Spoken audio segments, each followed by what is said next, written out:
नमस्कार विद्यार्थी मित्रांनो, मी राऊत सर, संस्थापक व संचालक युनिक अकॅडमी स्पर्धा परीक्षा मार्गदर्शन केंद्र यवतमाळ।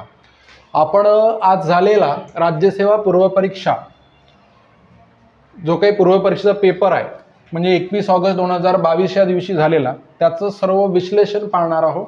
महाविश्लेषण या पेपरमध्ये आपण या काय म्हणून सांगा या चॅप्टरमध्ये या आपल्या व्हिडिओमध्ये बघणार आहोत। तर आता सांगायचं एक आहे, पहा लक्षात घ्या, इथे फक्त आपण प्रश्नांची उत्तरे बघणार नाही आहोत, तर ते प्रश्न कसं सोडवायचे म्हणजे तुम्हाला येणारे प्रश्न कसे सोडवायचे ज्यांच्यामध्ये तुम्हाला द्विधा मनस्थिती असते 50% ते प्रश्न कसे सोडवायचे आणि त्याच्यानंतर काय म्हणून जोड्या नेमक्या कशा आपण लावायच्या आणि नवीन प्रश्न आले त्यांना कसं फेस करायचं आणि ज्या प्रश्नामध्ये अजिबातच काही येत नाही तसेही प्रश्न कसे सोडवायचे हे सर्व आपण इथे पाहणार आहोत। म्हणून इथे फक्त आपण विश्लेषणच नाही तर अदर बाबी सुद्धा इथे काय सांगा प्रॉपर पाहणार आहोत, हे तुम्ही लक्षात घ्या।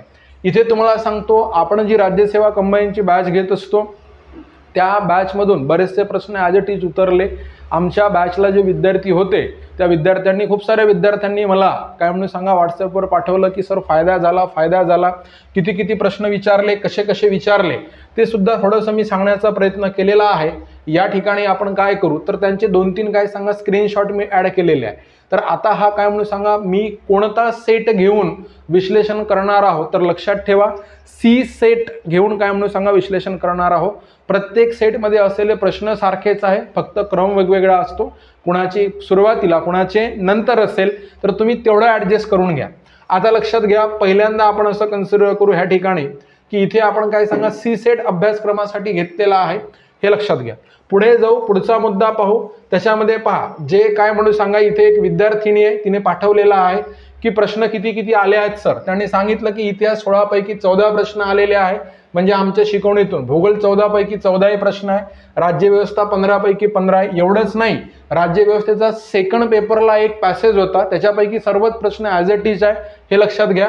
त्याच्यानंतर अर्थव्यवस्था 15 पैकी 11 आणि विज्ञान पहिल्या 20 मध्ये म्हणजे पहिला पेपर 20 प्रश्नापैकी 18 प्रश्न आणि दुसऱ्या पेपरमध्ये 2 पॅसेज मी विद्यार्थ्यांना रोज सांगायचो, तोंडी असं सांगायचो की असं होतेच आणि ते ॲज इट इज झालेलं आहे, तसं येतेच बा, हे मी सांगत होतो, हे लक्षात घ्या। पहा तर त्याच्यानंतरही तिने खाली लिहून पाठवलेलं आहे की सांगितलेलं आहे की सर अशा प्रकारे काय म्हणून सांगा आम्हाला फायदा झालेला आहे। तर हे पहा दुसरा विद्यार्थी तो सुद्धा सांगत आहे छान गेला सर आजचा पेपर, तुम्ही शिकवलेले जवळजवळ सर्वच आलं, काही आम्हाला लक्षात नव्हतं, पहा लक्षात घ्या। त्याच्यानंतर काय म्हणून सांगा हा तिसरा विद्यार्थी सांगतो की प्रश्न कसे आले आणि किती आले हे त्यांनी सुद्धा टॅली केलेलं आहे।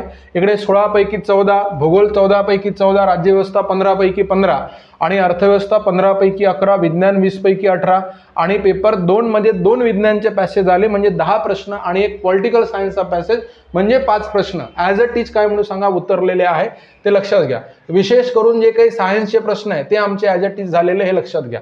त्याच्यानंतर पुन्हा एक विद्यार्थिनी त्यांचं सुद्धा स्टेटमेंट जवळजवळ सेम आहे, त्या लक्षात घ्या। ते सुद्धा सांगत आहे की इतिहास 16 पैकी 14, भूगोल लक्षात घ्या 14 पैकी 14, राज्यशास्त्र विद्यार्थ्यांनी ॲनालिसिस जे केलेलं आहे त्यांनी मला काय म्हणून सांगा मेसेजेस केलेले आहे, तर हे लक्षात घ्या। तर इथे ते सांगत आहे पुन्हा महत्त्वाचा पॉईंट, विज्ञानच्या गणितामुळे आम्ही सर्व विद्यार्थ्यांपेक्षा वेगळे ठरू शकतो। त्याचं कारण काय, आपण काय केलेलं आहे सायन्समध्ये मॅथमॅटिक्स घेतलेले आहे आणि ते मॅथमॅटिक्स आपल्या PPT मध्ये ॲज इट इज दिलेले आहे आणि ते तसे येतातच बा, लक्षात घ्या, हे सांगितले। तर ते गणित विद्यार्थ्यांना जमलेले आहे आणि ते कोणतीही सूत्र वगैरे खास पाठ न करता ती गणित काय सांगा जमलेले आहे। चला जास्त वेळ घेत नाही, जास्त वेळ न घेता मी तुमचा काय म्हणून सांगा पेपर सुरू करतो। तर हे लक्षात घ्या की इथे आता प्रत्येक वेळेस आपण पेपर कसा कंटिन्यू करायचा, कसा लक्षात घ्यायचा हे आपल्यासाठी अत्यंत काय सांगा जरुरी आहे। तर आता इथे सी सेट असल्या कारणाने माझ्याकडे हा काय आलेला आहे सांगा पहिला प्रश्न आलेला आहे, तर हे तुम्ही इथे काय सांगा लक्षात घ्या। चला पहिला प्रश्न आपण काय करू सांगा सॉल्व्ह करायला सुरुवात करू, ठीक आहे। चला प्रश्न पहिला बघू। या ठिकाणी आपण प्रश्न पहिला बघत असताना मला एक गोष्ट सांगायची आहे की प्राणी वर्गीकरणासाठी खालीलपैकी कोणती पायरी वापरली जाते। तर हा जो शिकवत असताना मी तुम्हाला सगळ्यांना माहिती आहे चार्ट दिला होता, चार्ट त्याच्या खाली काय सांगा इक्वेशन मांडलेलं होतं आणि याच्यामध्ये पहा वरून खाली येताना जर समजा मी जसा दिला होता तसं पहिल्यांदा सांगतो, सगळ्यात वर काय सांगा सृष्टी होती, मग काय सांगा संघ होता, मग वर्ग, मग ऑर्डर, मग कुळ, जात आणि प्रजाती। तर हे काय म्हणून सांगा याचे चान्सेस आहेत. ठीक आहे. पण दुसरा असाही होतो की असा पायरी म्हणत असताना असा वर चढत असताना तर आपण असं कन्सिडर करू हे हे काय सांगा एक काय म्हणून सांगा तर हे उतरत्या क्रमाने दिलेलं आहे आपल्याला आणि हा इकडे चढता क्रम ॲज इट इज लावलेला आहे. थोडंसं चेक करा. याच्या उलटा आहे नेमका प्रजाती, जाती, ऑर्डर, वर्ग, कुळ, संघ, सृष्टी. बरोबर आहे. तर आता इथे काय झालेलं आहे प्रत्येक पुस्तकामध्ये प्रत्येक वेळेस आपल्याला जो काही नकाशा किंवा जो डायग्राम काढलेला असतो लक्षात घ्या, जो डायग्राम काढलेला असतो तो हे असा काढलेला असतो. लक्षात घ्या. बरोबर आहे. पण आता इथे आपण जर कन्सिडर करतो म्हटलं तर ही आहे पण ह्याच्यामध्ये एक थोडंसं मिस केलेलं आहे त्यांनी कुळ आणि वर्गामध्ये. लक्षात घ्या. म्हणून इथे आपलं कोणतं बरोबर राहील सांगा 4च बरोबर राहील असं आपण पहिल्याचं उत्तर देऊ. हा झालेला प्रश्न आहे. लक्षात घ्या. As it is PPT check करा मिळेल तुम्हाला. ठीक आहे. परिसंस्था हे लक्षात घ्या. हे चक्र आहे चक्र. परिसंस्था लक्ष द्या. परिसंस्था ही निसर्गाचा स्वयंनियामक व स्वयंशाश्वत संरचनात्मक व कार्यात्मक संच आहे. येथे जैविक व अजैविक घटक एकमेकांमध्ये गुंतलेले असतात. त्यामध्ये खालील क्रिया घडतात.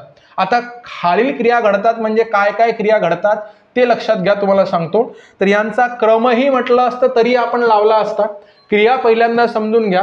म्हणजे पुस्तकातून वाचलं जरीही नसेल तरी एक लक्षात घ्या. तुम्ही काय सांगा जन्माला आले म्हणजे तुमचं उत्पादन झालं. आता तुम्ही म्हणजे पर्टिक्युलर स्वतः लक्षात घेऊ नका. प्राणी म्हणा, वस्तू म्हणा, पदार्थ म्हणा, हे नवजात म्हणून काय सांगा जन्माला आलं म्हणजे ते कोण आहे सांगा प्रोडक्शन आहे. बरोबर आहे. म्हणजे लक्षात घ्या परिसंस्थेमध्ये काय येते सांगा प्रोडक्शन तर येईलच. मग आता त्याचं काय होणं जरुरी आहे सांगा पोषण होणं जरुरी आहे. बरोबर आहे. जसं मानवाला काय लागते सांगा कार्बोदके लागते, लिपिड लागते, फॅट्स लागते, मिनरल्स लागते, क्षार लागते. वनस्पतीलाही CO2 O2 अरे समजत आहे ना पिष्टमय पदार्थ वगैरे सर्व लागतात. म्हणजे आपला इथे जन्म नंतर काय म्हणून सांगा पोषण चक्र. पोषण चक्र पोषणातून पुढे काय सांगा म्हणजे काय एनर्जी ऊर्जेचा प्रवाह निर्माण होईल आणि त्याच्यानंतर काय होते माहितीये का जेव्हा एखादा सजीव किंवा वनस्पती संपतो तेव्हा तो डिस्पोज होतो. जसं एखादं मेलेलं जनावर आपण नेऊन बाहेर फेकून दिलं की 4-5 दिवसानं काय होते ते डिस्पोज होते, कुजते, सडते, नष्ट. सूक्ष्मजीव बॅक्टेरिया त्याला काय सांगा क्लिअर करून टाकतात. म्हणजे मग हे उत्पादकता येईल, नंतर काय येईल पोषण चक्र येईल, ऊर्जा प्रवाह येईल आणि कुजणे सुद्धा येईल. समजत आहे. म्हणजे परिसंस्था ह्या याच्यामध्ये कोण कोण मॉडेल सांगा तर मे बी सर्वच मॉडेल. आपलं उत्तर काय पाहिजे सांगा ABCD हे आपलं काय सांगा उत्तर पाहिजे. जर परिसंस्थेची कन्सेप्ट आपल्याजवळ क्लिअर असेल तर हा प्रश्न आपल्याला काय सांगा कठीण जाणार नाही. आता हा प्रश्न पुन्हा तुमचा झालेला होता पिट्युटरी ग्लँड. अरे आठवते का लक्षात घ्या पिट्युटरी ग्लँड. तर आता हे तुम्हाला सांगितलं चित्रा सगळं दाखवलं होतं. लक्ष द्या. पिट्युटरी ग्लँड या अंतःस्रावी ग्रंथी असून मेंदूमधील हायपोथॅलॅमस मध्ये असते आणि ती अनेक संप्रेरके स्त्रवते. काय म्हणते सांगा अनेक संप्रेरके स्त्रवते. म्हणजे इथे लक्षात घ्या. तर आता तिच्यावरून खाली ABCD आपल्याला दिलेले आहे. तिला मास्टर काय म्हणून सांगा अंतःस्रावी ग्रंथी त्याला मास्टर ग्लँड असं म्हणतात. A is right. बरोबर आहे. मग A राईट. आता तुम्हाला मी सांगतोय की परीक्षेमध्ये कमीत कमी पर्याय कसे बनवायचे. 4 पर्याय तुमच्याकडे असतात तर 4 पैकी कमी पर्याय कसे बनवायचे हा बेस्ट उपाय तुम्हाला सांगतो. तुम्हाला हे पहिलं 100% माहित आहे. काय माहित आहे सांगा की हे 100% करेक्ट आहे. आणि हा काय म्हणून सांगा वर्ग 3ला वर्ग 4ला प्रश्न असतो. वर्ग 3ला वर्ग 4ला प्रश्न असतो. काय म्हणते खालीलपैकी कोणत्या ग्रंथीला मास्टर ग्रंथी म्हणतात, मास्टर ग्रंथी म्हणतात. बरोबर आहे. मग तेवढं तर माहिती आहे आपल्याला. हा पहिला मुद्दा. ठीक आहे. म्हणून मग याच्यातून काय गायब होते माहिती आहे का तुमचा D गायबच होऊन जाते. हे पहिल्यांदा आपला सुखकर प्रवास सुरू करायचा. हाय गायब होते. आता उरले किती सांग 2च उरले. आता 2 वर विचार करू.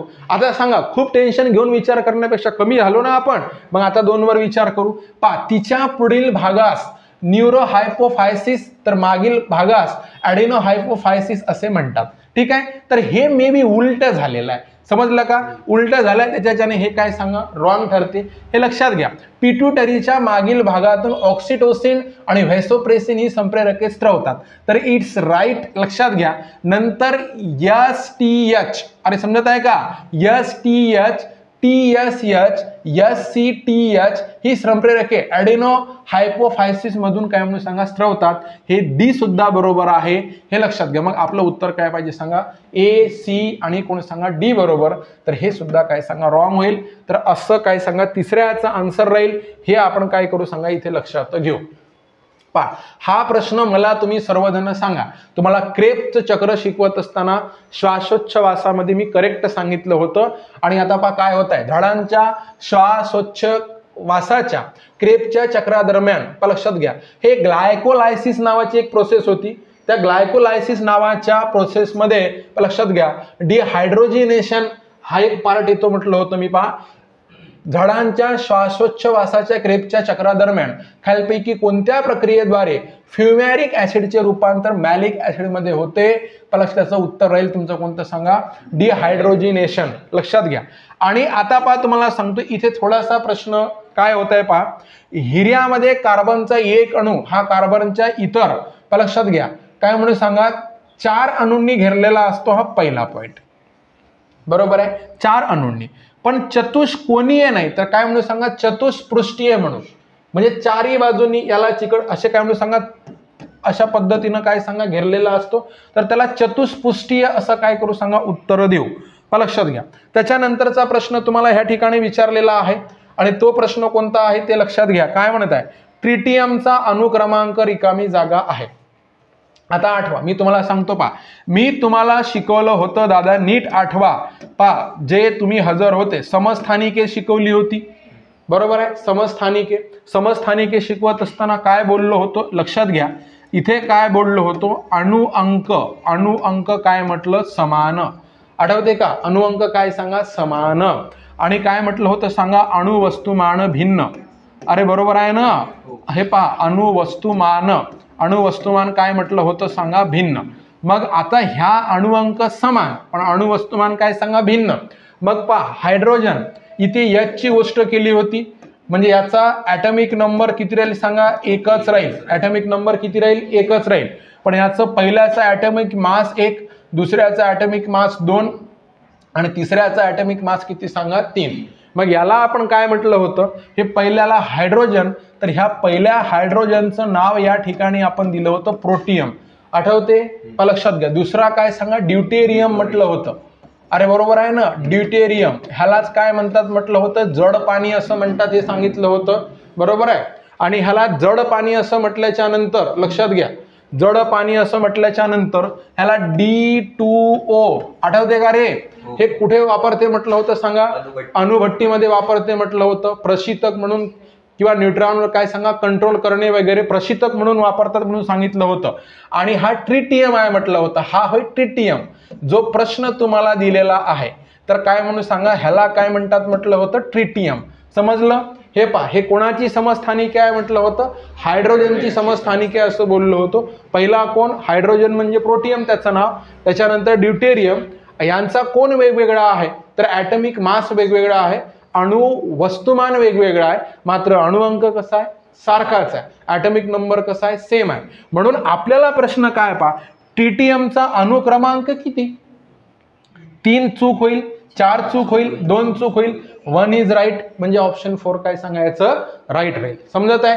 आता तुम्हाला जर वाटलं असेल, मी तेव्हाही सांगितलं ॲटॉमिक नंबरवर प्रश्न येतो, ॲटॉमिक मासवर येतो, तर असा एखादा काय सांगा प्रश्न इथे विचारला जातो, हे आपण इथं काय करायचं सांगा, लक्षात घ्यायचं. आता तुम्हाला सांगतो इथे काय म्हणू, पृथ्वीच्या वातावरणाच्या रिकामी जागा भागात वातावरणातील एकूण हवेच्या सुमारे 70% भाग असतो. तर पहिल्यांदा ते हे लक्षात घ्या की सगळ्यात कुठे खाली राहील, हवेचा दाब कुठे जास्त राहील सांगा, खाली जास्त राहील.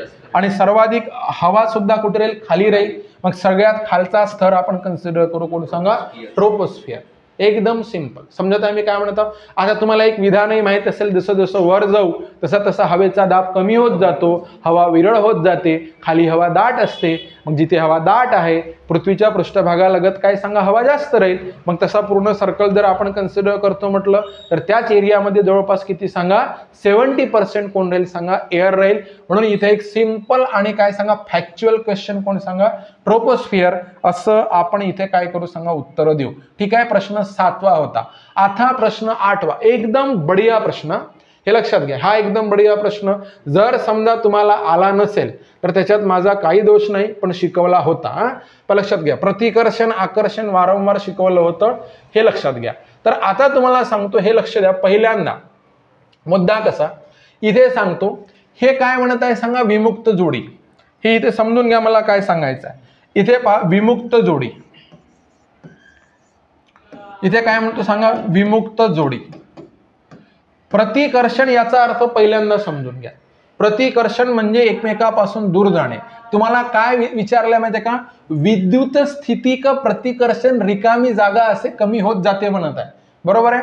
प्रतिकर्षण म्हणजे एकमेकापासून दूर जाणे. हे इथला थोडासा मुद्दा बाजूला ठेवा. चुंबकाचे गुणधर्म माहिती आहे तुम्हाला. चुंबकाचे गुणधर्म काय सांगते सांगा, की टांगलेल्या स्थितीमध्ये तो दक्षिणोत्तर काय सांगा, स्थिर राहतो. बरोबर आहे.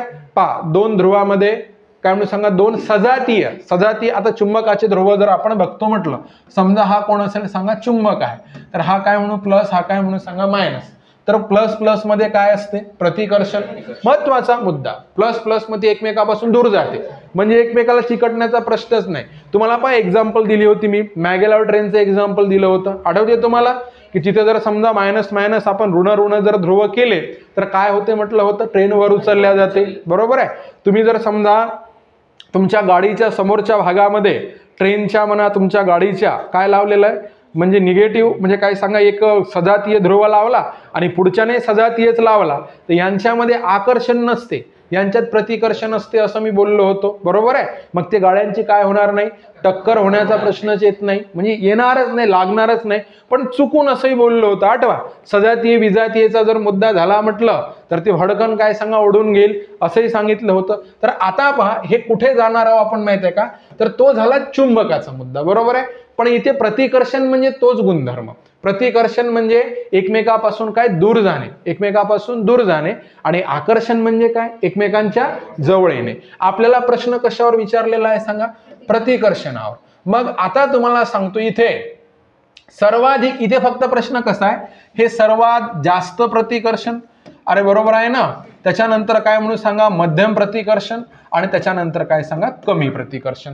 असा आम्हाला क्रम लावायचा आहे. जर समजा इथे लक्षात ठेवा, मला काय सांगायचं आहे, हे विमुक्त विमुक्त जर जोडी असेल तर सर्वात जास्त प्रतिकर्षण राहील. अरे बरोबर आहे ना, कारण ते सजातीय ठरत आहे ना, सर्वात जास्त प्रतिकर्षण राहील. आणि लक्षात घ्या, विमुक्त आणि बंधित जर असेल, हे लक्षात घ्या, इथे काय एक विमुक्त आहे, अरे बरोबर आहे ना, एक विमुक्त आहे आणि दुसरी कशी आहे सांगा, बंधित आहे. बरोबर आहे. तर याच्यामध्ये मध्यम प्रतिकर्षण राहील. आणि त्याच्यानंतर काय म्हणून सांगा, जर बंधित आणि जर बंधितच असेल तर यांच्यामधलं प्रतिकर्षण कसं सांगा, कमी राहील. समजत आहे मी काय म्हणतो. मग आता इथे प्रश्न पहा, इथे आता हे जे चिन्ह आहे हे लक्षात घ्या, हे चिन्हाचा अर्थ समजून घ्या. ह्या चिन्हाचा अर्थ होतो इकडे जास्त, अरे समजलं का, आणि इकडे काय सांगा, कमी. हे समजलं का, हे तोंड बंद आहे इकडे, तेव्हाला कमी, आणि इकडलं काय सांगा, जास्त. हे एवढंही समजलं पाहिजे आपल्याला. तर आता तुम्हाला सांगतो, हे पहा इथे काय म्हणते, पहिलं हे विमुक्त विमुक्त जोडी, इथे लक्ष द्या, प्रतिकर्षण कसं पाहिजे म्हटलं, जास्त. मात्र हे चिन्ह काय म्हणत आहे, कमी दाखवत आहे, म्हणजे हे काय झालं, रॉंग झालं. हे समजलं प्रत्येकाला. आता इथे विमुक्त विमुक्त जोडी प्रतिकर्षण कसं पाहिजे, जास्त. हे पहा जास्त दाखवत आहे, अरे बरोबर आहे ना. आणि आता विमुक्त जोडी बंधित जोडी याचं कसं सांगा, मध्यम. तर हे जास्त आहे कुणापेक्षा, बंधित पेक्षा. पर्याय 2 कसा आहे सांगा, बरोबर आहे.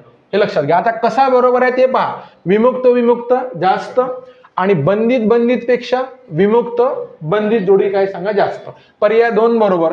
आता तिसरा पहा, इकडे काय म्हणून सांगा, जे बाकीचं आहे ते पर्याय आपल्याला चेक करायची आवश्यकता आहे का, नाही. आपल्याला कोणता मिळाला सांगा, दुसरा बरोबर. असं आपण त्या ठिकाणी काय करू सांगा, आन्सर घेऊ. हे लक्षात घ्या. पहा थोडंसं पुढे जाऊ, एकदम बढिया काय म्हणून सांगा, इकडे काय म्हणून सांगा प्रश्न. हे पहा रेणूंची क्वांटिटी, तुम्हाला रेणू वस्तुमान शिकवलं होतं, आठवते. त्याच्यामध्ये काय काय आहे त्याच्यानुसार मोजा म्हटलं होतं. ठीक आहे. तर आता पहा इथे काय म्हणून सांगा, हे पहा रे, याचा काय म्हणून सांगा आपल्या कोणाचा, तर आयोडीनचा ॲटॉमिक नंबर पहा किती आहे, पहा चटकन.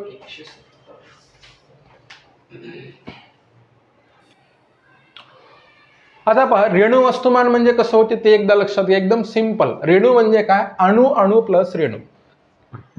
आता पहा इथे सांगतो तुम्हाला, हा हे ली बेबो काना ऑफ नी. तर आता यांचा नंबर पहा किती आहे. हे पहा इथे काय म्हणून सांगा, 1, इथे काय 2, 3, 4, 5, 6, इथे 7, 8. ओके. हे 8 वर कोण सांगा, ऑक्सिजन. ॲटॉमिक नंबर, अणुक्रमांक ठीक आहे. मग आता पण तुम्हाला सांगतो हायड्रोजनचा अनुक्रमांक किती, 1, कार्बनचा 6 आहे, 6 बरोबर आहे, 6 कार्बनचा 6 म्हणजे इथे काय म्हणून सांगा, ह्याचे हे 6 आहे पण इथे 12 दिलेला आहे. मग इथे C प्लस C, आता कसं होतं रेणू कसा तयार होत ते सांगतो तुम्हाला. हे पहा O प्लस O बरोबर काय सांगा O2. मग आता इथे जो O आहे तर O हा कोण होय, अणू होय, लक्षात घ्या. आणि इकडे O2 जो आहे तो कोण होय सांगा, रेणू होय, बरोबर आहे. आता कार्बन इथे काय सांगा C प्लस C बरोबर काय सांगा C2, समजलं का. हा कोण होय, अणू होय, आणि हा कोण होय सांगा, रेणू होय, बरोबर आहे. मग आता इथे कसं लक्षात घेऊ, इथे हायड्रोजन मध्ये एकच प्रोटॉन आहे म्हणून त्याचा काय सांगा एकच रेणू, कार्बनचे 12 रेणू, लक्षात घ्या. ऑक्सिजनचे काय सांगा 16 रेणू, आयोडीनचे काय सांगा 127 रेणू. तर इथे तुम्हाला एक गोष्ट सांगतो, तर इथे समजून घ्या काय प्रश्न विचारलेला आहे आपल्याला. रिकामी जागा यामध्ये सगळ्यात जास्त रेणू असतील. मग ह्या आयोडीन किती दिलेला आहे सांगा, 127 आहे. रेणूंची क्वांटिटी दिलेली आहे. मग इथे पहा ह्या सगळ्यामध्ये 250 ग्रॅम आयोडीनचे स्फटिक, याच्यामध्ये रेणूंची क्वांटिटी कशी राहील सांगा, जास्त राहील, सर्वात जास्त राहील, असं आपण कन्सिडर करू. तर आता पहा त्याच्यानंतरचा एक प्रश्न तुम्हाला परत पुढे जाऊ. आता ते प्रश्न आपल्याला काय सांगा मॅथमॅटिक्स सोडवून बघावं लागेल, पण इथे थोडंसं तोंडी आपण कॅल्क्युलेट करण्याचा प्रयत्न करू. अंदाजे आयोगाचं उत्तर वेगळे देऊ शकते. इथे O7 दिलेला आहे, अरे बरोबर आहे ना, O7 म्हणजे ऑक्सिजन किती दिला आहे सांगा 7. पहा ऑक्सिजनची संयुजा किती आहे, संयुजा किती आहे सांगा 2, अरे आठवते ना 2, बरोबर आहे. मग या प्रत्येक ऑक्सिजनच्या अणूला त्याचं अष्टक पूर्ण करण्यासाठी किती पाहिजे सांगा, 2 इलेक्ट्रॉन पाहिजे. कारण त्याचा काय म्हणून सांगा ॲटॉमिक नंबर किती म्हटलं होतं 8. मग 8 म्हटल्याच्या नंतर हा जर समजा ऑक्सिजनचा कोण असेल, अणू असेल, तर पहिल्या कक्षेत किती राहील 2 राहील, दुसऱ्या कक्षेत किती राहील 6 राहील. याला अष्टक पूर्ण करण्यासाठी 2ची गरज आहे. मग 7 ऑक्सिजनचे अणू जर बनत असेल तर 2 गुणिले 7 बरोबर कोण सांगा 14. 14 वर पहा -4 म्हणत आहे. मग 14 - 4 जर करत असाल उत्तर काय येईल तुमचं +10, असं काय सांगा उत्तर यायला पाहिजे, हे लक्षात घ्या. इकडे काय म्हणून सांगा +10 अंदाजे उत्तर आपण सांगतोय, हे लक्षात घ्या. ठीक आहे, चला त्याच्यानंतरचं काय म्हणून सांगा पुढे जाऊ. आता इथून प्रश्न लागलेले आहेत तुमचे कोणते, तर तुमचे काय सांगा पॉलिटीचे प्रश्न लागलेले आहे, हे लक्षात घ्या. पहा संसदीय लोकशाहीसाठी निर्माण करण्यात आलेल्या राज्यघटनेत मार्गदर्शक तत्वांचा समावेश करणे हे एक नाविन्यपूर्ण वैशिष्ट्य आहे. ही तत्वे बंधनकारक स्वरूपाची नाहीत, मात्र सत्तेवर जो कोणी येईल तो त्याचा मनमानीपणे वापर करू शकणार नाही. त्याला या तत्वांचा आदर करावा लागेल. त्याचा भंग झाल्यास त्यास त्याबद्दल न्यायालयासमोर जाब द्यावा लागणार नाही, परंतु निवडणुकीच्या वेळी मतदारांना निश्चितपणे उत्तर द्यावे लागेल, असे खालीलपैकी कोणी म्हटलेले आहे, असा तुम्हाला काय सांगा प्रश्न येत आहे. तर हे स्टेटमेंट जे आहे ते कोण सांगा, KM मुन्शी यांनी दिलेलं आहे. म्हणजे त्यांचं म्हणणं कसं आहे, मार्गदर्शक तत्वे तुमच्यावर बंधनकारी नसेल तर लक्षात घ्या, तर तुम्हाला काय सांगा मार्गदर्शक तत्वांना गृहीत धरून न्यायालयात जरी खेचता आलं नाही पण जनता तुमच्यावर नजर ठेवणार आहे. म्हणजे तुम्ही जर समजा योग्य काम जर केलं नाही तर जनता तुम्हाला निवडणुकीमध्ये त्याचा पराभव तुमचा पराभव करणार आहे, असं काय सांगा म्हणायचं आहे. कोणाला, KM मुन्शीजी यांना तसं म्हणायचं आहे, असं आपण कन्सिडर करू. पहा ह्याच्यानंतरचं स्टेटमेंट पहा तुम्हाला काय म्हणत आहे ते लक्षात घ्या. तर आता इथे लक्ष द्या, भारताच्या नियंत्रक व महालेखा परीक्षकाबाबत खालील विधाने काय म्हणते सांगा, लक्षात घ्या. पहा नियंत्रक आणि कोण सांगा महालेखा परीक्षक ह्यांच्याबद्दल खालील विधाने काय म्हणून सांगा, लक्षात घ्या, असा तुम्हाला काय म्हणून सांगा प्रश्न आहे. तर इथे किती विधानावरून जायचं ते लक्षात घ्या. आता पहा कंट्रोलर अँड काय सांगा ऑडिटर जनरल ह्याच्याबद्दल आपण काय म्हणून सांगा इथे प्रश्न पाहून राहिलो, तर हे तुम्ही लक्षात घ्या. तर आता पहा इथे ते राष्ट्रपतीची मर्जी असेपर्यंत पदावर, म्हणजे राष्ट्रपतीची मर्जी असेपर्यंत त्यांच्या त्या पदावर राहतात, असं काही जरुरी नाहीये, हे लक्षात घ्या. म्हणून इथे आपण काय कन्सिडर करू सांगा, एला थोडंसं बाजूला करू, बरोबर आहे. मग इथे एला बाजूला केल्याबरोबर काय म्हणून सांगा हे 2 गेले, फक्त बी आणि काय सांगा डी उरला, हे लक्षात घ्या. ते सर्वोच्च न्यायालयाच्या न्यायाधीशा इतके वेतन घेतात, हे काय म्हणून सांगा बरोबर आहे. ते पदग्रहण करण्यापूर्वी भारताच्या सर्वोच्च न्यायालयाच्या मुख्य न्यायाधीशाच्या उपस्थितीत शपथ घेतात, तर हे सुद्धा रॉंग आहे. राष्ट्रपती त्यांना शपथ देतात, लक्षात घ्या. फक्त भारताच्या सर्वोच्च न्यायालयाने केलेल्या चौकशीनंतरच त्यांना राष्ट्रपती पदावरून दूर करू शकतात, इट्स राईट. मग आपण काय कन्सिडर करू सांगा, हे तुमचं कट झालेलं आहे. इथे काय सांगा चौथा पर्याय या ठिकाणी काय म्हणून सांगा येऊन राहिला, असं आपण कन्सिडर करू, हे लक्षात घ्या. आपण खाली काय म्हणून सांगा, फॅक्च्युअल प्रश्न आहे एकदमच. खालीलपैकी कोण राष्ट्रीय महिला आयोगाच्या पहिल्या अध्यक्ष होत्या? तर त्याचं उत्तर काय दिलेलं आहे सांगा, जयंती पटनायक असं उत्तर काय सांगा आहे, हे लक्षात घ्या. जयंती काय म्हणून सांगा, पटनायक.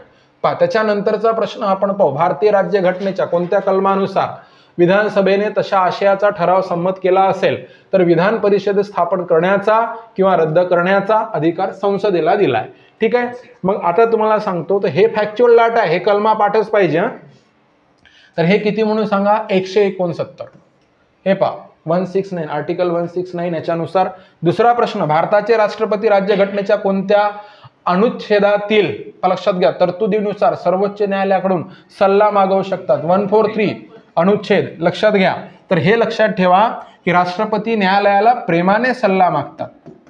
हे समजतं का? हे एक ऍड करून ठेवा, म्हणजे हे कलम डबल नाही विसरणार तुमच्याकडे. आला आता पहा कसे सल्ला मागतात, प्रेमाने. 143 आय, अरे समजते ना, लव यू. कोण म्हणते? राष्ट्रपती. कोणाला? सर्वोच्च न्यायालयाला.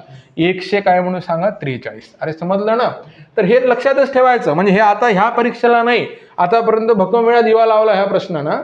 लक्षात घ्या, वर्ग 3 वर्ग पण प्रेमाने सल्ला मागतात. मग राष्ट्रपती कोणत्या कलमाने कोणाला? सुप्रीम कोर्टाला काय म्हणून सांगा, ऍडवाइस मागू शकते. तर ते कोण? 143 अनुच्छेद काय सांगा, 143 असं इथे काय म्हणून सांगा उत्तर द्यायचं, हे लक्षात घ्या. भारताचे राष्ट्रपती हा रिपीट झाला, लक्षात घ्या. नंतर आपण 16वा प्रश्न पाहू. 44वी घटना दुरुस्ती, हे झालं ना. लक्षात घ्या, 44वी घटना दुरुस्ती अधिनियम 1978 द्वारे खालीलपैकी कोणत्या तरतुदी करण्यात आलेल्या आहे? तर आता हे 44वी घटना दुरुस्ती 1978 म्हणजे काय म्हणून सांगा, हे अशी घटना दुरुस्ती होती जसं आपण काय म्हणून सांगा 42वी घटना दुरुस्ती तुम्हाला सगळ्यांना माहित आहे. 42वी घटना दुरुस्ती काय म्हणून सांगा, हे 1900 काय म्हणून सांगा 76. हे काय म्हणून सांगा इंदिरा गांधी. आणि ह्याच्यात त्यांनी काय केलेलं आहे, त्याला एक लघु राज्य घटना असंच म्हटलेलं आहे, मिनी कॉन्स्टिट्यूशन असं म्हणतात. त्याच्यामध्ये खूप सारे चेंजेस आहे, खूप सारे चेंज केलेले आहे आपल्या राज्यघटनेमध्ये. पण त्या 42 मधले जे काही बरेच अनावश्यक बदल इंदिरा गांधीजींनी केले होते, तर ते बदल काय म्हणून सांगा ह्या घटना दुरुस्तीनं काढून टाकण्यात आलेले आहे असं आपण कन्सिडर करू. तर याच्यामध्ये पहा 44व्या घटना दुरुस्ती बद्दल बोलत आहोत. अखिल भारतीय न्यायिक सेवा निर्माण करण्याबाबत तरतूद करण्यात आली. तर हे काय म्हणून सांगा रॉंग आहे. मग ए रॉंग म्हटल्याच्या नंतर हे प्रश्न सोडवण्याची पद्धत आहे दादा, लक्षात घ्या. ए रॉंग म्हटल्याच्या नंतर एबीसी रॉंग, बरोबर आहे, एबीडी रॉंग. अरे समजलं ना? पहा ना, धनकन कुठं उतरले, खाली उतरले तुम्ही, बरोबर आहे. मग आपण कोणाकोणाला रॉंग म्हटलं? पहा एबीसीला रॉंग म्हटलं, एबीडीला काय सांगा रॉंग म्हटलं. समजत आहे का? पहा मंत्रिमंडळाने दिलेला सल्ला एकदा पुनर्विचारार्थ परत पाठवण्याचा राष्ट्रपतीचा अधिकार देण्यात आला. It's right. पहा एकदा कोणतंही विधेयक असू द्या, अर्थ विधेयकाला नाही पाठवता येत हे तुम्हाला माहित असेल नसेल, बरोबर आहे. मनी बिल रिटर्न करता येतं नाही. त्याचं कारण ते राष्ट्रपतींच्या संमतीनं मांडलेलं असते, पूर्वसंमती घेऊनच मांडलेलं असते, लक्षात घ्या. आणि ते मनी बिल आहे की नाही हे कोण ठरवतो? लोकसभेचा सभापती ठरवत असतो. कालच्या सेकंड पेपरमध्ये आला होता प्रश्न, काय म्हणून सांगा मनी बिल ठरवण्याचा अधिकार कोणाला आहे? त्या पॅसेज मधला प्रश्न होय, तर कोणाला आहे? लोकसभेच्या सभापतीला. तर आता लक्षात घ्या, इथे बाकी महत्वाचं नाही. मंत्रिमंडळाने दिलेला सल्ला एकदा पुनर्विचारार्थ परत पाठवण्याचा राष्ट्रपतीस अधिकार देण्यात आला. यस. मग बी काय सांगा? यस आपण कन्सिडर करू. संपला ना रे? संपला. एकच माहित पाहिजे. हे पाहिजे सी आणि डी म्हणते कट. उरला कोण सांगा? बी आणि सी. समजलं का? उरला कोण? बी आणि सी. मग हे राष्ट्रीय आणीबाणीच्या काळात अनुच्छेद 20 आणि अनुच्छेद 21 अन्वये हमी दिलेले मूलभूत अधिकार निलंबित करता येणार नाहीत अशी तरतूद करण्यात आली. It's right. आणि डी तर आपण ऑलरेडी काय सांगा चुकवलेलाच आहे, बरोबर आहे. म्हणून कोण कोण बरोबर येईल रे? बी आणि कोण सांगा? सी. समजत आहे का? पहा, तर आता ह्या प्रश्नाला आपण टॅकल कसं केलेलं आहे. काही माहिती आपल्याला जरुरी आहे, बरोबर आहे ना? काही माहिती जरुरी आहे. मग आपण काय केलं? पहा हे पहिलं रॉंग, हे पहा ए रॉंग म्हटल्यावर हे जर कन्फर्म माहिती असेल तुम्हाला ए रॉंग, की मग हे रॉंग होते. ज्याच्या ज्यात ए आहे ना ते सगळेच रॉंग होतात ना. मग आता पहा इथे सुद्धा ए रॉंग होते, बरोबर आहे. मंत्रिमंडळाने दिलेला सल्ला एकदा पुनर्विचारार्थ परत पाठवण्याचा राष्ट्रपतीस अधिकार देण्यात आला. बी काय सांगा? राईट, बरोबर आहे. बी राईट. आता इथून पहा, इथून उत्तर फायनल. कसं फायनल? पहा सी आणि डी. अरे समजलं का? ह्याच्यात कोण नाही आहे? बी नाही आहे, म्हणजे हे 3 कटला, बरोबर आहे. मग उत्तर आता सी माहीत असू द्या नसू द्या, समजलं का? ते फुकटातच भेटलेलं आहे. मग इथे कोण सांगा? बी आणि सी. मग इथे काय म्हणून सांगा? राष्ट्रीय आणीबाणीच्या काळात अनुच्छेद 20 आणि अनुच्छेद 21 अन्वये हमी दिलेले मूलभूत अधिकार निलंबित करता येणार नाहीत अशी तरतूद करण्यात आली. हे वाला बरोबर आहे आणि डी कसं झालेलं आहे सांगा, रॉंग होऊन राहिलं, हे लक्षात घ्या. मला सांगा पेपरला फॉलो कसं करायचं, डोक्यात येऊन राहिलं तुमच्या, म्हणजे प्रत्येक वेळेस म्हणजे असं झालंच पाहिजे. तुम्हाला पेपरमध्ये तुमचे सर्व गोष्टी वापराव्या लागतात. साम दाम दंड नीती भेद सगळं दुकान तिथे वापरूनच काय म्हणून सांगा एक एक प्रश्न स्कोर बनवावा लागतो. हे तुम्ही तिथं काय सांगा लक्षात घ्या. चला प्रश्न काय सांगा पुढचा पाहू. हे पहा इथं काय म्हणत आहे तुम्हाला, खालीलपैकी ऐका रे काय म्हणते, खालीलपैकी कोणत्या समित्यामध्ये संसदेच्या दोन्ही सभागृहांच्या प्रतिनिधींचा समावेश असतो. बरोबर आहे. तर आता इथं काय म्हणून सांगा, नाही पाठ नाही आहे तुम्हाला, नाही मला काय सांगायचं आहे तुम्हाला, पाठ नाही आहे. समजा पाठ कराच, पहिला तर पॉईंट काय सांगा पाठ पाहिजे, पण नाही आहे तर मग आता कॉमन सेन्स वापरा. अरे समजलं ना सर, म्हणा कसा कॉमन सेन्स वापरू, काय कॉमन सेन्स कसा वापरू मला सांगा. अनुसूचित जाती व अनुसूचित जमाती यांच्या कल्याणाची समिती, मला सांगा अनुसूचित जाती अनुसूचित जमाती ह्यांचं कल्याण करणं कोणत्या एका सभागृहाचं काम आहे का? अरे हो म्हणा किंवा नाही म्हणा, एका सभागृहाचं काम आहे का? नाही, दोघांचं साऱ्यांचंच काम आहे ना. मग पहिले तर तुम्ही आता नाही, मी काय म्हटलं, ज्यांना पाठ आहे त्यांची समस्या नाही. अरे बरोबर आहे ना, ज्यांना पाठ नाही त्यांच्याबद्दल बोलत आहोत. म्हणजे पाठही नाही तरी काय करायचं आहे, बरोबर, म्हणजे इच्छा आहे ना, नाही सोडवाय कोणी सोडवते, गोल तर कोणी सोडवायला लागतेच. काय एक 10 रुपयावाला पेन घ्या, बरोबर आहे, 100 प्रश्न गोल करा, म्हणजे 100 पेपर गोल करा. समजत आहे मी काय म्हणत आहे, इथं बरोबर आला पाहिजे अशी तुमची इच्छा. मग तिसरा नेत्र उघडा, वाचलो तर नाही, रिव्हिजन तर झाली नाही, लक्षात तर नाही. अरे समजलं का? मग काय म्हणून सांगा, हो सर हे काम दोघांचं होय. अरे समजलं का मी काय म्हणत आहे? पा महिला सबलीकरण समिती, महिला सबलीकरण, विचार करा महिला सबलीकरण कोणत्या एका सभागृहाचं काम आहे का? नाही, दोघांच साऱ्याचंच काम आहे ना महिला सबलीकरण. म्हणजे मग उत्तर असं लिहा, यस सर. कामकाज सल्लागार समिती, इथं लक्ष द्या, कामकाज सल्लागार समिती म्हणताना कामकाजाच्या बाबतीमध्ये राज्यसभेला आणि लोकसभेला सारखे अधिकार नाहीये. अरे आहे का? नाही. मग हिला काय करू सांगा, बाजूला करू. मात्र विशेषाधिकार दोघांना कसे आहे, सारखे आहे, हे लक्षात घ्या. अंदाज समितीमध्ये काय म्हणून सांगा, दोन्ही आहे. आता लक्षात घ्या ना, ए व बी कुठे आहे ते कन्फर्म करा. ए व बी लक्षात घ्या, इथे कोण नाही पाहिजे, सी नाही पाहिजे. सी वाला कट करा पहिल्यांदा, सी नाही म्हटल्यानंतर हे सी नाही पाहिजे ना आपल्याला.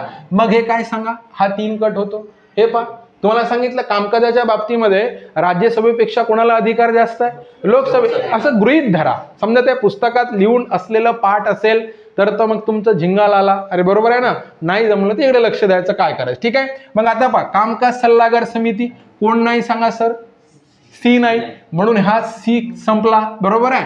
आता मी काय काय बोललो सांगा, ए बरोबर, बी बरोबर, बरोबर आहे.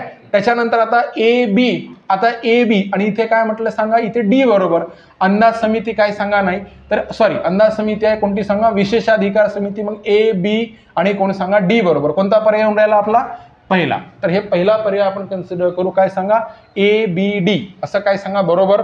तर असं उत्तर काढायचं, बाकी ऑप्शन आपोआप कट होतात, हे काय सांगा लक्षात ठेवायचं. ठीक आहे. चला, हे पुन्हा फॅक्च्युअल डाटा आलेला आहे. सांगा, हे फॅक्च्युअल डाटा राष्ट्रीय अनुसूचित जाती, लक्षात घ्या, राष्ट्रीय अनुसूचित जाती SC, हे तुम्हाला कलम लिहून दिलं होतं आठवा. लक्षात घ्या, राष्ट्रीय अनुसूचित जाती SC आयोग राज्य घटनेच्या कोणत्या कलमानुसार स्थापन करण्यात आलाय, 338. 4-5 प्रश्न तुम्हाला आर्टिकलवर विचारले जातात, हे लक्षात घ्या. आता 13 डिसेंबर 1946 रोजी यांनी भारताच्या घटना समितीच्या उद्दिष्टांचा ठराव मांडला. तर ते कोण होय सांगा, पंडित जवाहरलाल नेहरू. हा फॅक्च्युअल डाटा आहे, हे पाठ असणं जरुरी आहे, लक्षात घ्या. आता इथे काय म्हणून सांगा, तुम्हाला प्रश्न दिलेले आहे. तर पहा, इथे आपण जर कन्सिडर करतो म्हटलं तर पहा, विभागीय खटल्यासह कोणत्याही खटल्यात कोणत्याही व्यक्तीस एकाच गुन्ह्यासाठी एकापेक्षा अधिक वेळा आरोपी केले जाणार नाही व एकापेक्षा अधिक वेळा शिक्षा दिली जाणार नाही. तर हे जे स्टेटमेंट आहे विभागीय खटल्यासह असं म्हणत आहे, म्हणून इथे काय होते सांगा, ते रॉंग ठरण्याचे चान्सेस कसे आहे सांगा, जास्त आहे असं गृहीत धरू. स्वतः विरुद्ध साक्ष न देण्याबाबतचे संरक्षण तोंडी व कागदपत्री पुरावे यासोबत सुद्धा आहे. म्हणजे बी कसं सांगा, राईट. मग आता ज्याचे ज्याचे ए राईट म्हटलं ते सगळेच संपलेले आहे. मग ए 1 2 हे काय सांगा 3 संपलेले आहे आणि फक्त कोण बरोबर राहील, तर उत्तर काय म्हणून सांगा, फक्त बी बरोबर राहील असं आपण कन्सिडर करू. हे लक्षात घ्या. हे समजलं ना. बाकीचे का बरं संपले, ते बाकीचे संपवण्याचं कारण काय सांगा, त्यांच्यात कोण दिलेलं आहे, ए दिलेला आहे, म्हणून हे असं पटपट करायचं. आता पहा नंतरचा प्रश्न तुम्हाला काय म्हणत आहे ते लक्षात घ्या. पहा इथे पहा प्रश्न काय म्हणत आहे, राज्य घटनेतील अनुच्छेद 371 मध्ये नागालँडसाठी विशेष तरतुदी करण्यात आलेल्या आहे. बरोबर आहे. नागांच्या धार्मिक आणि सामाजिक प्रथांच्या बाबतीमध्ये पहा आता हे 100% बरोबर आहे. हे लिहूनच आहे पुस्तकात लाईन टू लाईन. मग ये 100% बरोबर आहे. तर आपल्याला सर्वांमध्ये कोण पाहिजे, ए पाहिजेच. बरोबर आहे. मग आता सगळ्यामध्ये ए आहे, याच्यातही सर्व म्हणते, याच्यावरून आपण निष्कर्ष काढू नये. बी काय म्हणते, नागांच्या धार्मिक आणि सामाजिक प्रथांच्या बाबतीत संसदेच्या कोणत्याही कायद्यास नागालँड विधानसभेच्या मान्यतेशिवाय लागू करता येत नाही. It's right. नागालँड विधानसभेची काय सांगा, मान्यता घ्यावीच लागते, हे तुम्हाला माहित असेल. तर हे काय म्हणून सांगा, इथे काय सांगा, बी बरोबर. इथे लक्षात तुमच्या ट्युएन सांग हा नागालँडमधील सर्वाधिक विकसित जिल्हा आहे. तर हे सी सुद्धा काय सांगा बरोबर आहे. म्हणून विधान काय येते सांगा, सर्वच बरोबर आहे असं तुमचं काय म्हणून सांगा आन्सर येते. हे तुम्ही लक्षात घ्या. पहा पुढे जाऊ, पुढचा प्रश्न पाहू. आता पहा आपलं पंचशील धोरणाची तत्व काय राहू शकते. तर इथं तर काय म्हणून सांगा, हा प्रश्न फ्री मार्क देऊन जातो. पहा पंचशील धोरणाची तत्व काय राहू शकते, तर लक्ष द्या, एकमेकांच्या प्रादेशिक अखंडता आणि सार्वभौमत्वाचा आदर राखणे. राईट आहे सर, बरोबर आहे.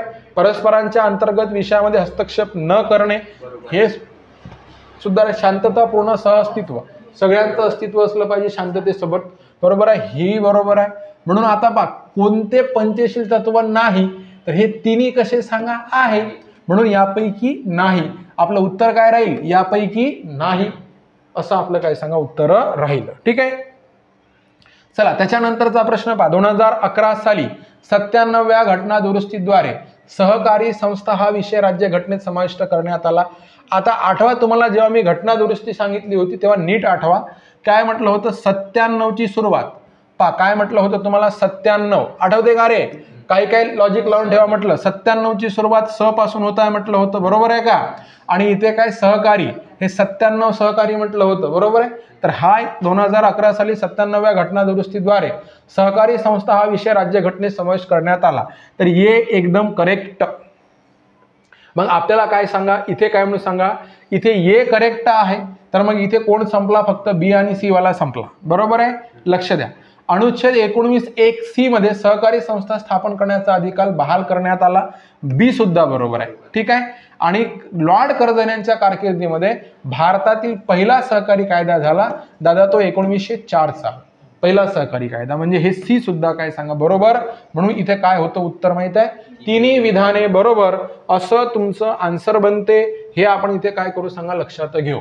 तर आता बा तुम्हाला सांगतो इथे, आता बा हे काय म्हणून सांगा, तुमचा इथे 24वा प्रश्न बनत आहे.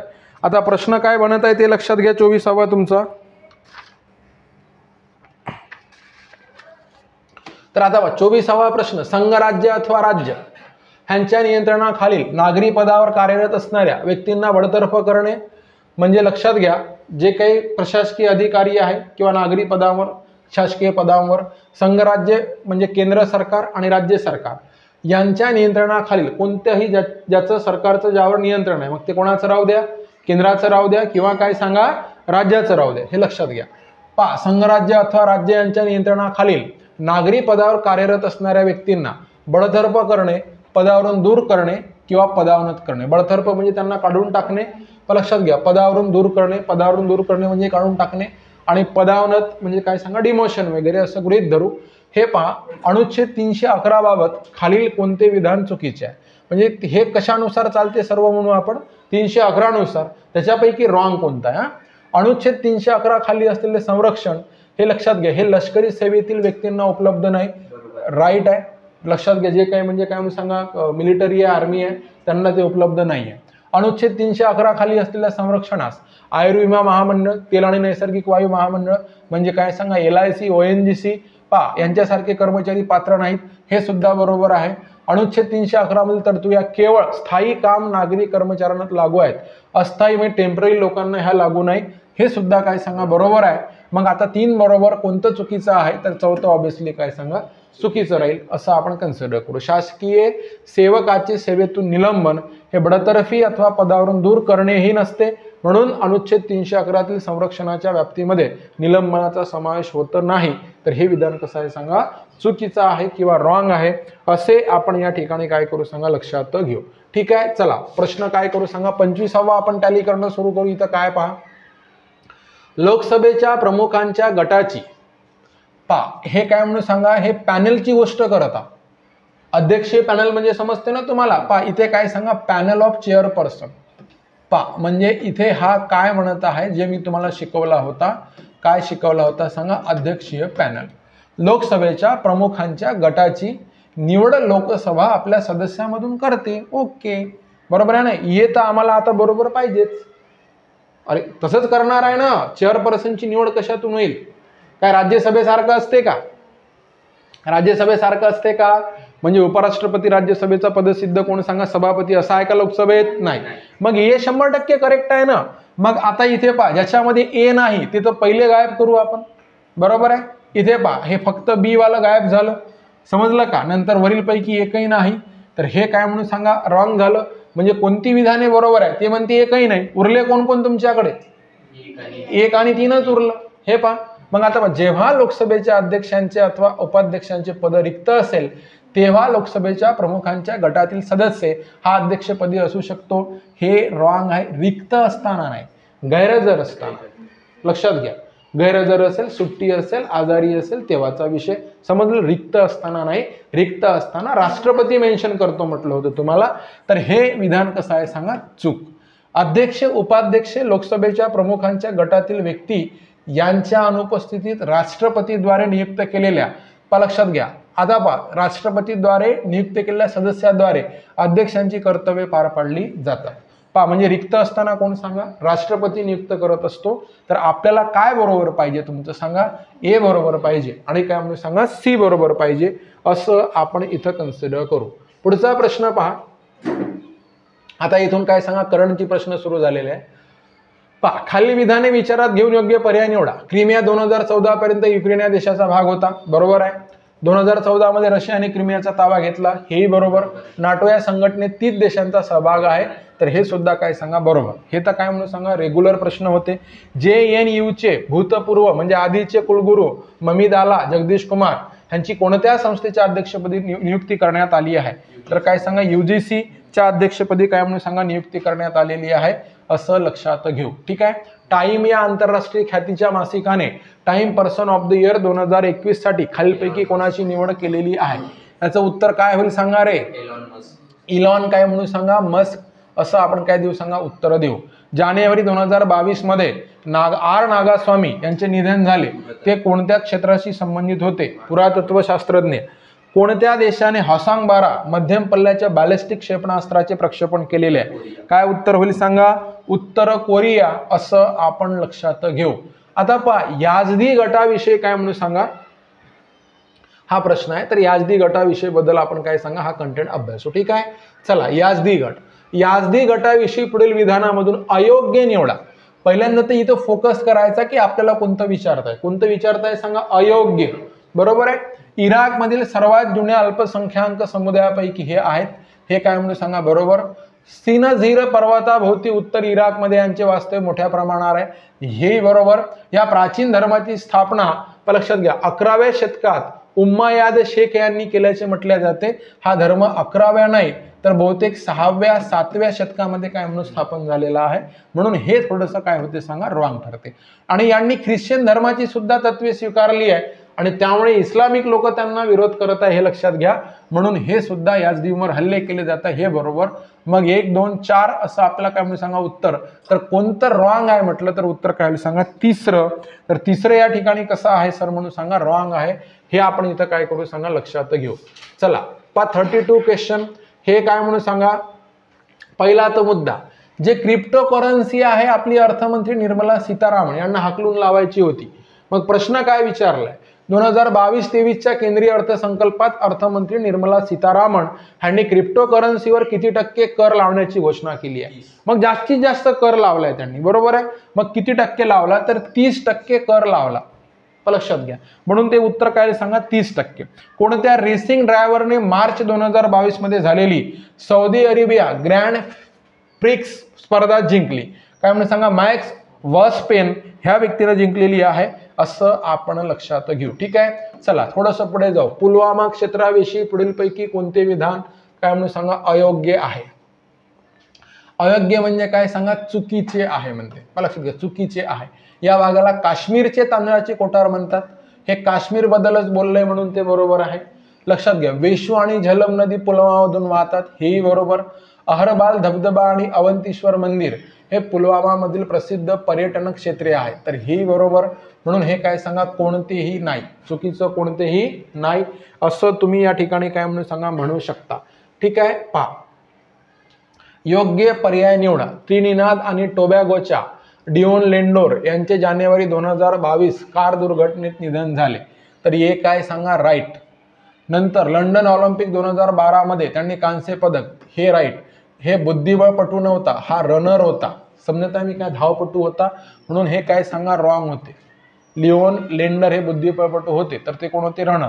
मग त्याच्या सी आहे त्याला गायब करा, ए व बी ला काय सांगा, करेक्ट करा, बरोबर आहे. मग हे कोणतं होईल सांगा, दुसरं. ए आणि बी काय सांगा, बरोबर. असं या ठिकाणी काय होईल सांगा, उत्तर राहिलं. कोणत्या राज्याने बॉलिवूड अभिनेता संजय दत्तला आपल्या सुवर्ण जयंती समारंभासाठी ब्रँड अँबॅसेडर म्हणून करारबद्ध केलेले आहे? ब्रँड अँबॅसेडर मधून करारबद्ध केलेले आहे, तर तो कोण होईल सांगा, अरुणाचल प्रदेश. लक्षात ठेवा. पुढीलपैकी संयुक्त राष्ट्रसंघाच्या कोणत्या विशेषीकृत संघटनेने तिच्या स्थापनेची 100 वर्षे पूर्ण केलेली आहे? आंतरराष्ट्रीय श्रम संघटना, इंटरनॅशनल लेबर ऑर्गनायझेशन, हिला काय सांगा, 100 वर्ष पूर्ण झालेली आहे असं आपण गृहीत धरू. एक प्रश्न कंबाईनला पुन्हा येऊ शकतो. लक्षात ठेवा की अलीकडे कोणकोणत्या घटनांना 75 वर्ष पूर्ण झालेली आहे, त्याचा वारसा काय, तर आपल्या स्वातंत्र्याचा काय म्हणून सांगा, आपण अमृत महोत्सव 75 वर्षे साजरी केलेली आहे. तर 75 वर्षे झालेल्या घटना ह्या वर्षी, ह्या एकदा काय म्हणून सांगा, एक प्रश्न वाचवायचा असेल तर हे अशा प्रकारचा प्रश्न, 100 वर्ष काय सांगा पूर्ण झालेली, तसा तो 75 वर येऊ शकतो. पहा, तर इथे काय म्हणत आहे पहा, नंतरचा प्रश्न, पद्मश्री पुरस्कार प्राप्त मिलेना साल्विनी यांचा जन्म इटलीमध्ये झाला, हे काय म्हणून सांगा, बरोबर. त्या प्रख्यात कथकली नृत्यांगना होत्या व त्यांनी पॅरिसमध्ये सेंटर मंडप नावाची नृत्यशाळा स्थापन केली, हे बरोबर. भारत सरकारने त्यांना 2019 मध्ये पद्मश्री सन्मान बहाल केला होता, हे बरोबर. कोण सांगा, ए बी सी काय म्हणून सांगा, तिन्ही बरोबर असे आपण लक्षात घेऊ. ठीक आहे. ऑस्ट्रेलियाच्या व्हिक्टोरिया राज्यात कार्यालय असणारी पहिली बँक, पहिली, तर ती कोणती आहे माहिती आहे का, तर ती काय म्हणून सांगा, SBI. लक्षात घ्या. भारतीय दंड संहितेच्या कलम 377 मध्ये पुढीलपैकी कोणत्या विषयाचा उल्लेख आहे, तर उत्तर काय म्हणून सांगा, समलैंगिकता या विषयाचा काय म्हणून सांगा, उल्लेख आहे असं आपण कन्सिडर करू. पहा पुढचं, पहा 41वा प्रश्न, राष्ट्रीय पातळीवर ऑल इंडिया स्टेटस पीपल काँग्रेसची स्थापना होण्यापूर्वी कोल्हापुरात जनतेची गाऱ्हाणी मांडण्यासाठी कोणती संघटना कार्यरत होती? हा हिस्ट्रीचा प्रश्न झालेला आहे. हे काय म्हणून सांगा, परोपकारिणी सभा. पहा त्याच्यानंतर प्रश्न पहा, पुढीलपैकी विजोड व्यक्ती ओळखा. विजोड म्हणजे काय सांगा, इथे वेगळी,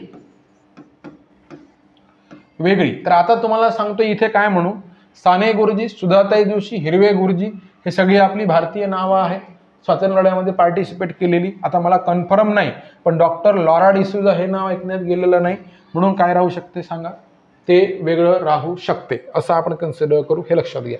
त्याच्यानंतर पहा पुढचा प्रश्न पाहू. आता हा प्रश्न बरोबर दिसत नसेल तर मी वाचून दाखवतो. मुंबईमध्ये खालीलपैकी कोणत्या 2 ठिकाणी ब्रिटिशांच्या काळात मिठाच्या पेटा होत्या, मिठाच्या, तर हे लक्षात घ्या. याचं उत्तर काय सांगा, पनवेल आणि काय सांगा, वडाळा, हे उत्तर देऊ आपण. सुरत येथे मानव धर्म सभा आणि मुंबईत परमहंस मंडळी कोणी स्थापन केली? दादोबा पांडुरंग तरखडकर. हा मराठीचा पाणिनी. समजलं का? याने मानव धर्म सभा आणि परमहंस मंडळी स्थापन केली. त्याचा मोठा भाऊ आहे आत्माराम पांडुरंग तरखडकर, हाही त्याच्यात होता. राघव भंडारकर, तेलंग वगैरे होते, पण संस्थापक कोण म्हटलं तर उत्तर काय देऊ सांगा, दादोबा पांडुरंग तरखडकर. हे असं या ठिकाणी काय करू सांगा, आन्सर देऊ, हे लक्षात घ्या. उत्तर भारताविषयी तपशीलवार माहिती असलेला, आठवा, तुम्हाला प्राचीन भारताचा इतिहास शिकवला तेव्हा त्याच्यात चित्रासकट, त्याच्या फोटोसकट, त्याच्या ग्रंथाच्या फोटोसकट दाखवलं. उत्तर भारताविषयी तपशीलवार माहिती असलेला तहकीक-ए-हिंद हा ग्रंथ कोणी लिहिला, तर तो लिहिणारा कोण होय सांगा, अल बेरुनी. इथं अल बिरुनी असं लिहिलेलं आहे. अल बेरुनी हा काय सांगा, कार्यकर्ता होय. राजस्थानमध्ये मध्याश्म युगाची संस्कृती असणारे मोठे ठिकाण, तर मध्याश्म युगाची संस्कृती काय सांगा, बागोर या ठिकाणी आहे, असे आपण इथं लक्षात घेऊ. ठीक आहे. चला, हे तर एकदम इझी रे. आता पहा हा प्रश्न कसा सॉल्व्ह करायचा. आता पहा तुम्हाला काय म्हणून सांगा, मगध माहित आहे, मगध सगळ्यात फेमस राज्य कोणतं म्हणून सांगा, मगध. आणि मगधचा राजा कोण सांगा, बिंबिसार. आता बाकीची नाही, पहा तुम्हाला आता मगध चंद्रगुप्त मौर्य माहिती आहे, राजा धनानंद माहिती आहे, नंतर बिंबिसार माहिती आहे, बरोबर आहे ना. मग ह्या मगधला कुठे नेऊ सांगा, बिंबिसार. म्हणजे सीचं एक असं एकाच ठिकाणी दिलेलं आहे, बाकी जोड्या चेक करायची आवश्यकता नाही. सॉरी, इथे काय म्हणून सांगा, सीचं किती ठिकाणी, एकाच ठिकाणी दिलेलं आहे. पहा सी किती आहे सांगा, एक, असं एकाच ठिकाणी आहे. मग हे पहिलं कट होते, तिसरं कट होते, चौथं कट होते आणि दुसरं काय सांगा बरोबर राहते. झालं. मग आता इथे पहा आपण काय म्हणून सांगा, काशी 2, काशीचा राजा कोण सांगा, अश्वसेन. B4. मग कोसलचा राजा कोण सांगा, प्रसेनजित. C1. मगधचा कोण सांगा, बिंबिसार. आणि वत्सचा राजा कोण सांगा, उदयन. असं आपण कन्सिडर करू. पॉईंट समजत आहे प्रत्येकाला. हे फक्त 25% माहिती आपल्याला करेक्ट आहे आणि त्याच्या भरोशावर आपण काय सांगा जोडी लावलेली आहे. तर हे इथं लक्षात घ्यायचं. 49-50 विरा शिंदे यांच्या कामाची नोंद घेऊन बडोदा सरकारने कोणता पुरस्कार दिला, तर तो पुरस्कार आहे मित्रांनो, तो पुरस्कार म्हणजे दलित मित्र नावाचा काय सांगा त्यांना पुरस्कार दिलेला आहे. दलित मित्र नावाचा पुरस्कार दिलेला आहे असे आपण लक्षात घेऊ. ठीक आहे. चला, छत्रपती शाहू महाराजांनी शाळेत न पाठविलेल्या मुलांच्या पालकांना भयंकर आणि काय म्हणून सांगा खूपच कोटीचा समाजसुधारक हा म्हणजे शाहूराजे होते, शाहू छत्रपती महाराज होते. जे लेकरांना शाळेत पाठवत नाही त्यांना प्रत्येक पालकांना त्या लेकरांच्या आईवडिलांना प्रत्येक महिन्याला दंड आकारला जायचा. तर तेव्हाच्या काळात तो दंड किती होता हा प्रश्न, किती दंड आकारण्याचा आदेश, 2 पैसे. पहा म्हणजे जर समजा लेकराला आई वडील शाळेत जर पाठवत नसेल तर त्यांना मासिक दंड होता त्या शाहू महाराजांच्या कोल्हापूर संस्थानामध्ये. आणि किती दंड महिन्याला, तर किती सांगा, 2 पैसे हा दंड होता. असा हा फॅक्च्युअल प्रश्न आहे, वाचण्यातून गेला नसेल तर तुम्ही त्याचं उत्तर देऊ शकत नाही, हे लक्षात घ्या. आता 18 जुलै 1947, 15 ऑगस्टमध्ये मी जे भाषण दिलं होतं ना त्याच्यात हा बोललो होतो 18 जुलै 1947ला काय म्हणून सांगा, ब्रिटिश पार्लमेंटने कोणत्या कायद्याला मान्यता दिली. म्हणजे इतिहास तिथं संपला आणि भारताचं राजकारण सुरू झालं, भारत स्वतंत्र झाला. 18 जुलैला सिग्नेचर झाली. 18 जुलै 1947ला कोणत्या कायद्याला मान्यता दिली, तर काय सांगा, भारतीय स्वातंत्र्याचा कायदा. आणि त्याच्यानुसार मग काय होणार होतं, तर पहा लक्षात घ्या, 2-3 मुद्दे होते. त्या मुद्द्यात त्यांनी सांगितलं होतं, कसं सांगितलं की ज्या राज्यांना आपल्याकडे 562 संस्थाने आहे, ज्यांना स्वातंत्र्य राहायचं असेल ते स्वातंत्र्य राहा, कलमा सांगतो त्याच्यातल्या. ज्यांना पाकिस्तानमध्ये समाविष्ट व्हायचं असेल पाकिस्तानमध्ये जा, ज्यांना भारतात राहायचं असेल ते काय म्हणून सांगा भारतात समाविष्ट व्हा. मग त्याच्यानुसार पुढे 562 आपली काय सांगा एकूण संस्थाने आहे. त्याच्यापैकी 552 कुठे राहिली सांगा, इंडियात राहिली. अरे समजत आहे ना. आणि 10 संस्थाने कुठे गेली सांगा, पाकिस्तानात गेली असं गृहीत धरू. ह्या 552 संस्थानापैकी 500 किती म्हणून सांगा, 49चं विलिनीकरण सरदार वल्लभभाई पटेल यांच्या अध्यक्षतेखाली काय म्हणजे राज्य विलिनीकरण समिती काय स्थापन करण्यात आली होती. तर 3 राज्य आपल्याकडे विलीन झालेली नव्हती. त्याच्यापैकी एक हैदराबाद होतं, बरोबर आहे, नंतर जम्मू काश्मीर आणि त्याच्यानंतर कोण सांगा, जुनागड. तर असा त्याचा इतिहास आहे. 14 ऑगस्ट 1947ला पाकिस्तान स्वातंत्र्य झाला तेव्हा 2 तुकड्यामध्ये होता. एक कोण सांगा वायव्य पाकिस्तान, एक काय सांगा पूर्व पाकिस्तान. आणि आता आपण पूर्व पाकिस्तानला 1971 पासून बांगलादेश असं म्हणत असतो, बरोबर आहे, लक्षात घ्या. तर हा कायदा केव्हा झाला सर भारतीय स्वातंत्र्याचा, तर उत्तर देऊ काय म्हणून सांगा, 18 जुलै 1947 ह्या दिवशी काय झालं सांगा, कायदा झाला.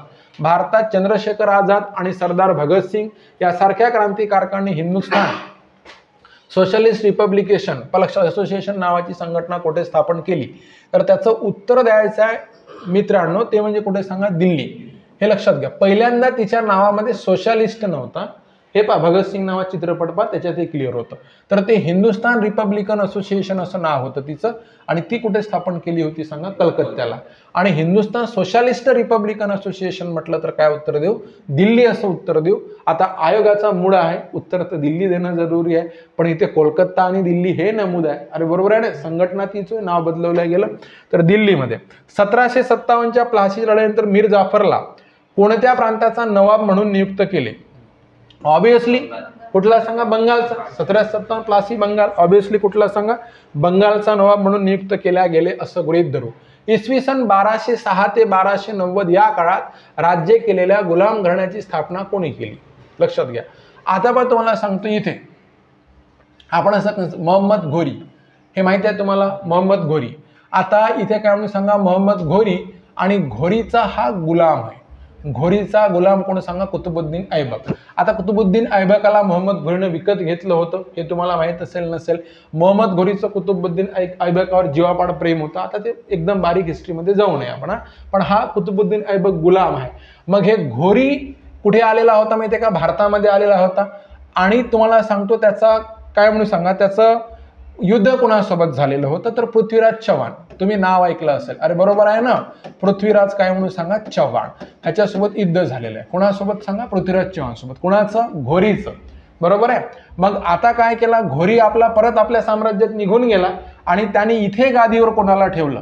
त्याचा गुलाम कोण सांगा? कुतुबुद्दीन ऐबक. हा मागं राहून गेला आणि मग कुतुबुद्दीन ऐबक हा स्वतः गुलाम आहे. कुतुबुद्दीन ऐबक हा स्वतः गुलाम आहे, म्हणून इथे विद्यार्थ्यांना प्रॉब्लेम झाला. प्रॉब्लेम कोणाकोणात झाला? घोरीमध्ये, कुतुबुद्दीन ऐबकमध्ये. तर कुतुबुद्दीन ऐबकाने काय केली माहिती आहे का? गुलाम घराण्याची स्थापना केलेली आहे. तर फक्त काय सांगा? सी असं तुमचं उत्तर पाहिजे आपल्याला, हे लक्षात घ्या. किती सांगा? 4 वर. फक्त किती? सी म्हणू आपण 4 वर. कोण आहे? कुतुबुद्दीन ऐबक. ठीक आहे. पहा, सागर चक्रीवादळ मे 2019 सॉरी सागर चक्रीवादळ मे 2019 मध्ये अरबी समुद्रात तयार झाले. लक्षात घ्या. इकडे काय म्हणून सांगा? 2019. ऍक्च्युअली हे 2018 आहे. लक्षात घ्या. म्हणून हे पहिलं स्टेटमेंट काय म्हणून सांगा? रॉंग ठरायला पाहिजे. सागर चक्रीवादळ दक्षिण कोकण किनाऱ्यावर मालमत्तेचे नुकसान केले. तर आता हे दक्षिण कोकण किनारपट्टी हे इकडे आपण कन्सिडर करू, तर आपली हे दक्षिण कोकण किनारपट्टी वगैरे इकडे ऍक्च्युअली ह्या एरियामध्ये सोमालिया वगैरे इतर जे एरिया आहे तिकडे भयंकर नुकसान झालेलं आहे. पण आता इकडे दक्षिण किनारपट्टी म्हणत आहे, तर काही प्रमाणात नुकसान झालं असेल तर इकडे काय सांगा? बी बरोबर असं पाहिजे आपल्याला. पण होऊ शकते तेवढं काही फारसं नुकसान आता आयोगाकडे किती आकडे आलेले आहे त्याच्यावर डिपेंड करते. म्हणून काय सांगा? बी बरोबर. पहिलं तर काय ठरते सांगा? चूक ठरते. असं आपण इथं काय करू सांगा? लक्षात घेऊ. प्रश्न 57वा. ठीक आहे. लक्ष द्या. महाराष्ट्रातील मानवी वसाहतीच्या दृष्टीने मध्याश्म युग आणि ताम्रपाषाण युगाच्या संदर्भासाठी कोठे रिकामी जागा येथे संशोधन करण्यात आले? तर हे होय इनामगाव पुणे. हे लिहून दिलं होतं तुम्हाला. आठवा. महाराष्ट्राचा जेव्हा काय म्हणून सांगा? आपण इतिहास पाहिला ना, पहिल्या चॅप्टरमध्ये लिहून आहे की हे येतेच याच्यावर हे कंटेंट नाव लक्षात ठेवा म्हणून. पहा आता हे एक मस्त आहे. इथे आपण अजिबात वाया न जाऊ द्यायचा प्रश्न. हे समजून घ्या. जोड्या लावा हे स्थलांतरित शेती आहे. म्हणजे कोणत्या देशामध्ये स्थलांतरित शेतीचं काय नाव आहे? अशा काय म्हणून सांगा? जोड्या लावा हा तुम्हाला प्रश्न आहे. तर इथे पहा, पहिल्यांदा भारतातली लावून घ्या. पहिल्यांदा ए भारत, तिला झूम असं म्हटलं जाते. झूम. मग काय? एचं उत्तर किती पाहिजे आपल्याला? 4 पाहिजे. मग ए4 2 ठिकाणी आहे म्हणून पर्याय पहिला कट झाला सर. पर्याय काय सांगा? तिसरा कट झाला. 2च उरले. आता तुम्हाला सांगतो इथे, आता मला बाकीचे माहित आहे, तुम्हाला माहित असणं जरुरी आहे. इंडोनेशिया हे काय सांगा? इथे लडांग असं म्हटलं जाते. पहा, मध्य अमेरिकेमध्ये काय म्हणून सांगा? मिल्पा असं म्हणतात. तर ब्राझीलमध्ये काय म्हणून सांगा? रोका असं म्हटल्या जाते. तर आता एकदा चेक करून घेऊ आपण कुठे कुठे काय काय म्हटल्या जाते. ठीक आहे. चला, तर हे पहा काय म्हटलं आहे तुम्ही सांगा? भारतामध्ये काय सांगा? झूम. पहा, मध्य अमेरिकेमध्ये काय म्हटलं सांगा? लक्षात घ्या. मध्य अमेरिकेमध्ये काय सांगा? मिल्पा. बरोबर आहे. आणि त्याच्यानंतर आता काय म्हटलेलं आहे सांगा? ब्राझीलमध्ये काय म्हणून सांगा? रोका म्हणून. ब्राझीलमध्ये काय म्हणून सांगा? रोका.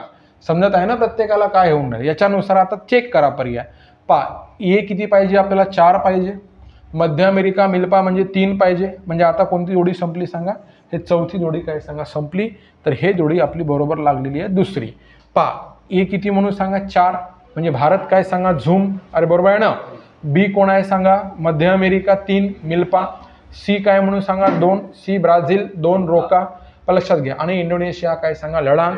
असं आपण इथे काय करू सांगा? लक्षात घेऊ. ठीक आहे. पहा पुढे जाऊ. तर हे स्थलांतरित शेती. आता पहा इथे फक्त एकच प्रश्न, बाकी थोडेसे नवे सिद्धांत आलेले आहे. एकच प्रश्न रेग्युलर काय म्हणून सांगा? सिद्धांत आलेला आहे. बाकीचे नवे सिद्धांत आलेले आहे. पहा, तेजोमय सिद्धांत. आता पहा तुम्हाला मी शिकवला त्याच्यात गेलेला सिद्धांत. तेजोमय सिद्धांत हा लाप्लासचा आहे. C1 कन्फर्म आहे. हे पहा, C1 कन्फर्म झाला एकच. तर हे पहा इकडे काय म्हणून सांगा? सगळे गायब झाले. कारण बाकीचे C1 पाहिजे. C1 एकाच ठिकाणी आहे. प्रश्न पहिला बरोबर झालं. मग आता सी किती दाखवला सांगा? आपण इथे 1 दाखवलेला आहे. बरोबर आहे. मग एचं उत्तर काय सांगा? सेफिड सिद्धांत कोण सांगा? डॉक्टर बॅनर्जी. लक्षात घ्या. बी किती म्हणून सांगा? बी काय म्हणून सांगा? 3. विद्युत चुंबकीय सिद्धांत काय सांगा? आल्फवेन आणि जोडतारा सिद्धांत काय म्हणून सांगा, लिटलटन, अशी काय सांगा उत्तरं पाहिजे. तर हे कितवं बरोबर आहे सांगा, पहिलं बरोबर आहे. किती माहिती आहे आपल्याला, 25% माहिती आहे, तरी आपण काय केलेलं आहे सांगा, या ठिकाणी आन्सर केलेला आहे, हे इथे लक्षात ठेवा. पहा इथे आता हे खूपच महत्वाचं आहे, येतच नाही, बाकीच्या पेक्षा वेगळं करते. हा, तर हे प्रवाह होय, प्रवाह. जेव्हा नदी काय म्हणून सांगा वाहणं सुरू करते आणि तिच्यात वाहणारं जे पाणी आहे ना, त्याच्या प्रवाहावरचा प्रश्न होतो. आपण वळ्याचा प्रश्न घेतला होता परवाच्या दिवशी, तो ॲज इट इज पेपरमध्ये तयार झाला, असं मुद्दा म्हणून आपण एक सहज म्हणून घेतला होता. पहा, तर आता पहा तुम्हाला सांगतो, इथे बाकीचे प्रवाह तुम्हाला समजतच नाही, पण गुंफीत याचा अर्थ गुंतलेला असं समजते का, गुंती. मग हे पहा, प्रवाहाची आपापसात जोडलेली व्यूहरचना, व्यूहरचना म्हणजे चक्राकार म्हणून आपण गुंतलेली. मग डी ला 4 करा, झाला का, हे पहा डी ला 4 करा. हे पाहणं प्रश्न नाही जाऊ द्यायचा, हे सांगायचं. हे पहा, हे पहिलं संपलं, तिसरं संपलं, चौथं संपलं, उत्तर फायनल झालं दुसरं. समजलं का, म्हणजे कसा सोडवायचा असतो जोडी. तर हा एक महत्वाचा मुद्दा आहे. आता एवढं येत नसेल तर मग मराठी वाचल्यावर तुम्हाला अर्थ समजून नाही राहिला ना रे, असा त्याचा काय सांगा अर्थ होतो. मग इथून चेक करा, अनुवर्ती लक्षात घ्या. मग काय म्हणून सांगा 2, मूळ उतारणे नियंत्रित प्रत्यानुवर्ती, बीचं उत्तर किती सांगा 3, खडकाच्या नतीच्या विरुद्ध वाहणे, प्रत्यानुवर्ती नतीच्या विरुद्ध. परावर्ती काय म्हणून सांगा, दृश्यांशामधून दरी तयार होऊन प्रवाह काय म्हणून सांगा वाहणे, असं आपण कन्सिडर करू. तर हे झाली उत्तर. थोडंफार डोक्यात येत आहे का, म्हणजे तुम्हाला जर असं जर डोक्यात असेल का कंप्लीट आपल्याला माहीत पाहिजे, तर हे काय सांगा रॉंग आहे. आपल्याला त्यातलं काही ना काही नक्कीच माहीत पाहिजे, हे लक्षात घ्या. ठीक आहे, प्रश्न पहा इथे 62वा काय सांगत आहे तुम्हाला. खालील विधाने बघा. म्हणते झेलम ही सिंधू नदीची उपनदी असून ती उलर सरोवरातून वाहते. हे बिलकुल बरोबर आहे, शिकवलं होतं. भारतातील नद्या. सतलज ही सिंधू नदीची दक्षिणेकडील उपनदी आहे, हे खालून म्हणजे खालच्या बाजूने, हे बरोबर आहे. तर आता काय म्हणून सांगा, ए व बी बरोबर असं आपलं काय सांगा आन्सर पाहिजे. किती सांगा 3. हे आपण काय सांगा या ठिकाणी उत्तर देऊ. ठीक आहे, चला प्रश्न काय सांगा नंतरचा पाहू. 63. तर हे पहा, प्रवरा व कुकडी नद्या दरम्यान स्थित डोंगर रांगांना हरिश्चंद्र डोंगर म्हणतात, हे बरोबर. बालाघाट पठारावरून मांजरा नदी वाहते, हे बरोबर आहे. तापी व गोदावरी नदी खोऱ्या दरम्यान सातमाळा आणि अजिंठा डोंगर रांगा आहे, हेही बरोबर आहे. भूगोलात चित्र पहा महाराष्ट्राच्या, सगळं नुसतं प्राकृतिक भूगोल पाहिल्यानंतर एखादं चित्र नकाशा पाहिला तरी समजून जाते. पहा आता बघा, खालीलपैकी कोणती विधाने भाबर मैदानाबाबत बरोबर आहे. भाबर मैदान, भाबर, हे भाबर म्हणजे काय म्हटलं होतं ते आठवा एकदा. इथे काय म्हटलं सांगा, हिमालय म्हटलं होतं, बरोबर आहे. आणि हिमालयाच्या खाली इथे शिवालिक टेकड्या येते म्हटलं, इकडून जाताना पहिली रांग, वरून येताना चौथी रांग खाली, बरोबर आहे. तर इथं काय सांगा, नद्यांचे जे प्रवाह येत आहे म्हटलं होतं, आठवते का रे. हे पहा, हे नद्यांचे प्रवाह येत आहेत. जर नद्यांच्या प्रवाहामध्ये जो जड वस्तू आहे, मोठमोठे दगड गोटे वगैरे, ते इथंच काय सांगा टाकून दिले जातात म्हटलं होतं. अरे बरोबर आहे ना. ह्या एरियाला आपण काय म्हणतो सांगा, भावर पट्टा असं म्हणतो. आणि इथे नद्यांचे प्रवाह काय सांगा लुप्त होतात, हा पहिला पॉईंट. त्या भावर पट्ट्यात मग हे पहा, सच्छिद्रता मोठ्या प्रमाणावर असल्यामुळे छोट्या नद्या अदृश्य होतात, पहिलं राईट. मग आता दगड गोटे दलदल वगैरे असल्या कारणानं हा काय पिकास उपयुक्त पट्टा राहील का, नाही. मग हे पहा, दुसरं काय म्हणून सांगा रॉंग. भावर पट्टा पिकासाठी उपयुक्त आहे, ते रॉंग आहे. पहा, भावर पट्ट्यात वास्तव करणारे लोक, मग आता शेती नाही तर काय करणार आहे, पशुपालन, गुजर लोक आहे. तर हे सी काय सांगा बरोबर. तर इथं काय होईल सांगा, ए आणि सी असं काय राहील सांगा, ते बरोबर राहील, असं आपण लक्षात घेऊ. आता 66 पा काय म्हणते. पा इथे तर हे फुकट प्रश्न होय, पर्यावरण तुम्ही वाचलं असेल तरी वाचलं नसेल तरी फुकट मार्क मिळतं त्याच्यात. पहा, महाराष्ट्राच्या शेती संदर्भातील विधाने पहा. मृदाधूप ही शेतीपुढील गंभीर समस्या नाही. काही बोलता का रे म्हणा, लक्षात घ्या. मृदाधूप ही शेतीपुढील गंभीर समस्या नाही, आहे ना गंभीर समस्या. दरवर्षी गाळ वाहून जातो, मोठमोठ्या नाल्या पडते शेतानं, ट्रॅक्टरनं नांगरल्यावर काय सांगा नाल्या पडते, पालक्ष मृदेची धूप होते, जमिनीमध्ये चढउतार निर्माण होते, बरोबर आहे. गंभीर समस्या आहे की नाही, आहे. इथे काय म्हणते नाही, म्हणून पहिलं चुकलं. मग ज्याच्यात ए आहे ते सगळे गायब करा. हे पहा, ए ए ए लक्षात घ्या. आता इथे एक सेकंड पहा, ए आणि बी बरोबर आहे, ए बी सी बरोबर, दोन गेले, लक्षात घ्या. ए बी सी बरोबर नाहीत, याला राहू द्या. पहा, नदीपूर, जंगलतोड आणि अनिर्बंध चराई यामुळे जमिनीची काय होते सांगा, धूप होते. सर हे बरोबर आहे. नदीला पूर आला, तर काय सांगा, जमिनीमधला गाळ वगैरे सर्व काय सांगा वाहून जातो, वरचा थर नष्ट होतो. 2.5 सेंटीमीटर जाडीचा शुद्ध मातीचा थर तयार व्हायला हजारो वर्षाचा काय सांगा काळ लागतो. बरोबर आहे. तर आता पहा, अतिरिक्त जलसिंचनामुळे जमिनी क्षारयुक्त बनतात. तुम्हाला सांगितलं पंजाब राजस्थानच्या समस्या वगैरे. तर हे दोन विधानं बरोबर आहे, बी आणि सी बरोबर राहील. आणि हे काय म्हणून सांगा हे चुकीचं. लक्षात घ्या हे सगळे. तर अशा पद्धतीनं आपल्याला जे जे विचारलं ते उत्तर नीट द्यायचं. 67वा प्रश्न. हा, तर आता तुम्हाला एक गोष्ट सांगतो की कोणतंही जंगल असेल, 66 झाला आहे ना आपलं. हा, कोणतंही काय म्हणून सांगा जंगल असेल. इथे लक्ष द्या, मला नीट काय सांगायचं आहे. तर एक जंगल आहे, हे पहा. आता इथे तुम्ही काय सांगा, इथे वाघ तुम्ही काय सांगा पाळणार आहे, हे वाघ. तर हे आतमधला कोअर असतो गाभा, त्या गाभ्याच्या बाहेर कोण येते सर, बफर झोन येते. आणि बफर झोनच्या बाहेर कोण येतो सांगा, संक्रमण विभाग येतो. पहा, बफर झोनच्या बाहेर काय म्हणून सांगा, बफरच्या बाहेर संक्रमण विभाग. मग हे पहा, इथे काय सांगा कोअर. कोअर म्हणजे कोण सांगा, मध्यवर्ती भाग, किंवा याला काय म्हणतात सांगा गाभा. अरे बरोबर, इकडे तुम्हाला हे पहा याच्यात दिलेलं आहे पहा, कोअर झोन, बफर झोन, मला सांगा म्हणजे ट्रान्सिशन झोन. तर आता पहा इथे कोण सांगा गाभा म्हणजे कोण सांगा मध्यवर्ती भाग, नंतर बफर, नंतर संक्रमण. हे पहिलंच ऑप्शन, मध्यवर्ती भाग, बफर झोन आणि काय सांगा संक्रमण. ऑप्शन पहिलं राखीव जीवावरण, जीवामंडल. लक्षात घ्या, हे रिकामी जागानुसार सीमांकित करतात. तर त्याच्यानुसार सीमांकित करतात. तुम्ही कुठं आहे काय आहे हे. आता एकदम बढिया प्रश्न, लक्षात घ्या. आजपर्यंत असा प्रश्न कोणत्याही परीक्षेला विचारला गेलेला नाही. इथून हा एक नवीन टाईप प्रश्नाचा येऊ शकतो, एवढं काय सांगा डोक्यात ठेवा. इझी प्रश्न आहे, सोपा आहे, साधा आहे. आता हे पहिल्यांदा आपल्याला 2 कॉलम मध्ये जोड्या यायच्या आजपर्यंत. अलीकडे किती कॉलम मध्ये येत आहे माहित आहे, 3 कॉलम मध्ये काय सांगा जोड्या विचारल्या गेल्या. हा एकच प्रश्न. आता इथे हे बाकीचा वरचा प्रश्न सोडून द्या, त्याच्या नाद करू नका. ऑप्शनकडे या, पर्याय उत्तराकडे या. C14. मग सी लक्षात घे, सी म्हणजे कोण सांगा शिवसमुद्रम, हे काय म्हणून सांगा कावेरी. बरोबर आहे. आणि 4 हे कुठे आहे म्हणते कर्नाटक. इट्स राईट, पहिलंच बरोबर आहे. झालं पहिलं बरोबर. आता पहा, पहिलं बरोबर म्हटल्यावर पहा तुम्हाला सांगतो पुन्हा, आता दुसरं बरोबर होते का सर, तर ते पाहू. दुलहस्ती योजना पहा. आता दुलहस्ती योजना म्हटल्यावर आता ते सोडून द्या, पहिलं बरोबर आलं. आता पहा इथे काय म्हणून सांगा ए म्हणजे कोण टिहरी. 4 हे टिहरी धरण चिनाब. बरोबर आहे. सॉरी, लक्षात टिहरी 4 म्हटलं कुठे आले चिनाब. आणि 1 म्हटल्यावर काय सांगा जम्मू काश्मीर. तर ते जम्मू काश्मीरमध्ये रॉंग होते. उत्तराखंडमध्ये टिहरी प्रकल्प उत्तराखंडमध्ये, म्हणून हे दुसरं काय झालेलं आहे सर, तर दुसरं काय सांगा रॉंग झालं. डी हे पहा, डी काय म्हणते सांगा राणा प्रताप सागर. बरोबर आहे ना. 2 राणा प्रताप सागर हे भागीरथीवर आहे का, चंबळवर आहे ना. मग हे तिसरं काय झालं सांगा रॉंग झालं. बरोबर आहे. आता B32 बी कोणती सांगा, दुलहस्ती योजना. इथे काय म्हणते सांगा चंबळ. आणि 2 काय म्हणते सांगा राजस्थान. तर हे सुद्धा राजस्थानमध्ये दुलहस्ती योजना येत नाही. चौथं रॉंग. फर्स्ट काय म्हणून सांगा राईट आहे. असं तुम्हाला विचारलं गेलेलं होतं. तर हे तुम्ही इथे काय सांगा समजून घ्या. ठीक आहे. चला, हा प्रश्न खूपच कठीण वाटला काही लोकांना, खूप म्हणजे भयंकरच कठीण. म्हणजे जे पहिल्यांदा दिले ना उत्तर, तर तुम्हाला 100% सांगितलं 17 वेळा की आपलं डेक्कन ट्रॅप आहे म्हटलं, डेक्कन प्लेटू हे ज्वालामुखी पठार आहे. 29 वेळा उद्रेक झाला म्हटलं महाराष्ट्र पठार हे त्याचाच पार्ट आहे म्हटलं. बरोबर आहे, ज्वालामुखी पठाराचा.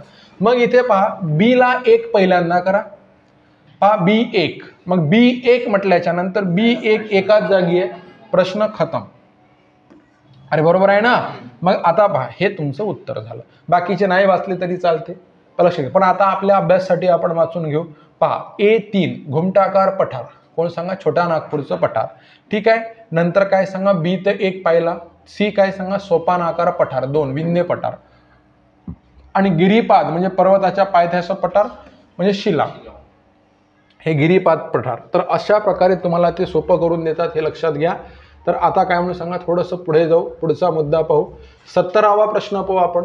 खालील विधानांचे परीक्षण करा आणि योग्य पर्याय निवडा. विधान ए, पृथ्वीच्या परिवलनामुळे प्रत्येक रेखावृत्तावर स्थानिक वेळ भिन्न भिन्न असते. अगदी बरोबर आहे, कारण आपण किती रेखावृत्ते कन्सिडर केलेली आहे, 360 रेखावृत्ते कन्सिडर केलेली आहे. मग आता 360 रेखावृत्ते आणि इथे काय सांगा 1440 मिनिटं आहे आपल्याला, म्हणजे 24 गुणिला किती रे 60. कारण पृथ्वी परिवलन किती वेळात करते 24 तासामध्ये, आणि प्रत्येक तासात मिनिटं किती सांगा 60. मग 24 छक 144, त्याच्यावर 0, मग हे 0 0 कट करा, 36 एक 36, 36 चौक 44. 2 रेखावृत्तादरम्यान कितीचा फरक पडतो? 4 मिनिटाचा फरक पडत जातो. 2 रेखावृत्तामधलं अंतर किती आहे सर म्हटलं? सरासरी 111 किलोमीटर इतकं अंतर आहे आणि प्रति 111 किलोमीटर मागे किती मिनिटाचा फरक पडतो? 4 मिनिटाचा. म्हणजे प्रत्येकच 111 किलोमीटर अंतराला 4 ने मल्टिपल करत चला फरक पडतो. मग काय म्हणते? पृथ्वीच्या परिवलनामुळे प्रत्येक रेखावृत्तावर स्थानिक वेळ भिन्न भिन्न असते. बरोबर आहे, बरोबर आहे, हे पहिलं बरोबर. स्थानिक वेळेतील विसंगती दूर करण्यासाठी प्रमाण वेळ पद्धतीचा वापर केला जातो, हेही बरोबर. बरोबर आहे. आपली भारताची प्रमाण वेळ कुठून गेलेली आहे सांगा? अलाहाबाद येथून गेलेली आहे. पण लक्षात घ्या, इथे काय म्हणून सांगा? 82°30 पूर्व रेखावृत्तावरून गेलेली आहे. आणि जगाची कुठे सांगा? ग्रीनिचवरून मांडण्यात येते. आणि ग्रीनिचपेक्षा भारताची किती तासानं पुढे आहे? 5.5 तासानं काय सांगा? पुढे आहे, असं आपण कन्सिडर करू. मग सांगा, विधान पहिलं बरोबर आणि काय दुसरंही बरोबर. मग ए व बी बरोबर कुठे आहे? चेक करा. तर ए व बी दोन्ही बरोबर आहे, असं आपण ह्या ठिकाणी काय सांगा? टॅली करू. ठीक आहे. त्याच्यानंतरचं पहा कसं आहे. 71वा प्रश्न. भारतात खालीलपैकी कोणता हॉटस्पॉट प्रदेश जैवविविधतेला आपत्ती चिन्ह असल्याच्या संदर्भात धोका असलेला आहे? आता पहिल्यांदा पहा, इथे काय म्हणते? इथे आपण असं कन्सिडर करू तर हे काय सांगा? पश्चिम भाग जो आहे ना आपला, तर तो जास्त धोकादायक आहे. पण उत्तर पश्चिम म्हणत आहे, हे रॉंग. उत्तर पूर्व भारत रॉंग. निवड डेक्कनचं ट्रॅप आणि काय म्हणून सांगा? जैवविविधता असलेले आपली काय सांगा? पर्वत शिखर, यांच्यात फरक आहे. म्हणून डेक्कन ट्रॅप कॅन्सल होईल आणि पश्चिम भारत हे आपलं कोण राहील सांगा? उत्तर राहील, असं आपण लक्षात घेऊ. नंतरचा प्रश्न पहा, 72 नंबरचा. प्रवाळ कीटकाबद्दल बोललेला आहे. हा पृथ्वीवरील सर्वात प्राचीन सजीव समूह आहे, हे बरोबर. हे अतिजैव इंधन उत्पादक आहे, जैव इंधन यांचे उत्पादक होते, हे बरोबर. ही वनस्पती व प्राणीजन्य श्रीमंत विविधता आहे, हे बरोबर. हे पाण्याखाली उष्णकटिबंधीय पारिस्थितिकी तंत्र आहे, हे बरोबर. म्हणजे इथं काय सांगा? प्रवाळ. मोती पोवळे म्हणता ना, हा समुद्री कीटक आहे. प्रवाळांची बेटे तयार होतात, ते लक्षात घ्या. तर हे काय म्हणून सांगा आपण या ठिकाणी? तर हे असं लक्षात घेऊ की हे सर्व बरोबर, हे लक्षात घ्या. पहा, अल्फा बीटा गॅमा. तर पहा इथे काय सांगा? म्हणजे काय म्हणते? म्हणजे काय? तर ॲक्च्युअल हे जैवविविधता मोजण्याचं भौगोलिक प्रमाण आहे. म्हणजे फक्त कोण सांगा? सी बरोबर असं राहील. पहा लक्षात घ्या. तिथून पुढे जाऊ. पुढचा प्रश्न कितवा सांगा? 74वा पाहू आपण. पहा इथे सुद्धा तुम्हाला 100% काय म्हणून सांगा? मार्क मिळणारच आहे, हे लक्षात घ्या. तुम्हाला कुठलं नाही माहीत, पण महाराष्ट्राचं माहीत आहे. राधानगरी. राधानगरी कोल्हापूर कशासाठी प्रसिद्ध आहे मला सांगा? लक्षात घ्या, रानगव्यासाठी प्रसिद्ध आहे. कोणी बांधलं होतं? ही राधानगरी यांनी छत्रपती शाहू महाराजांनी वसवलेली आहे. मागे डिस्कशन करताना काय म्हणून सांगा? तुम्हाला ते सांगितलं होतं मी.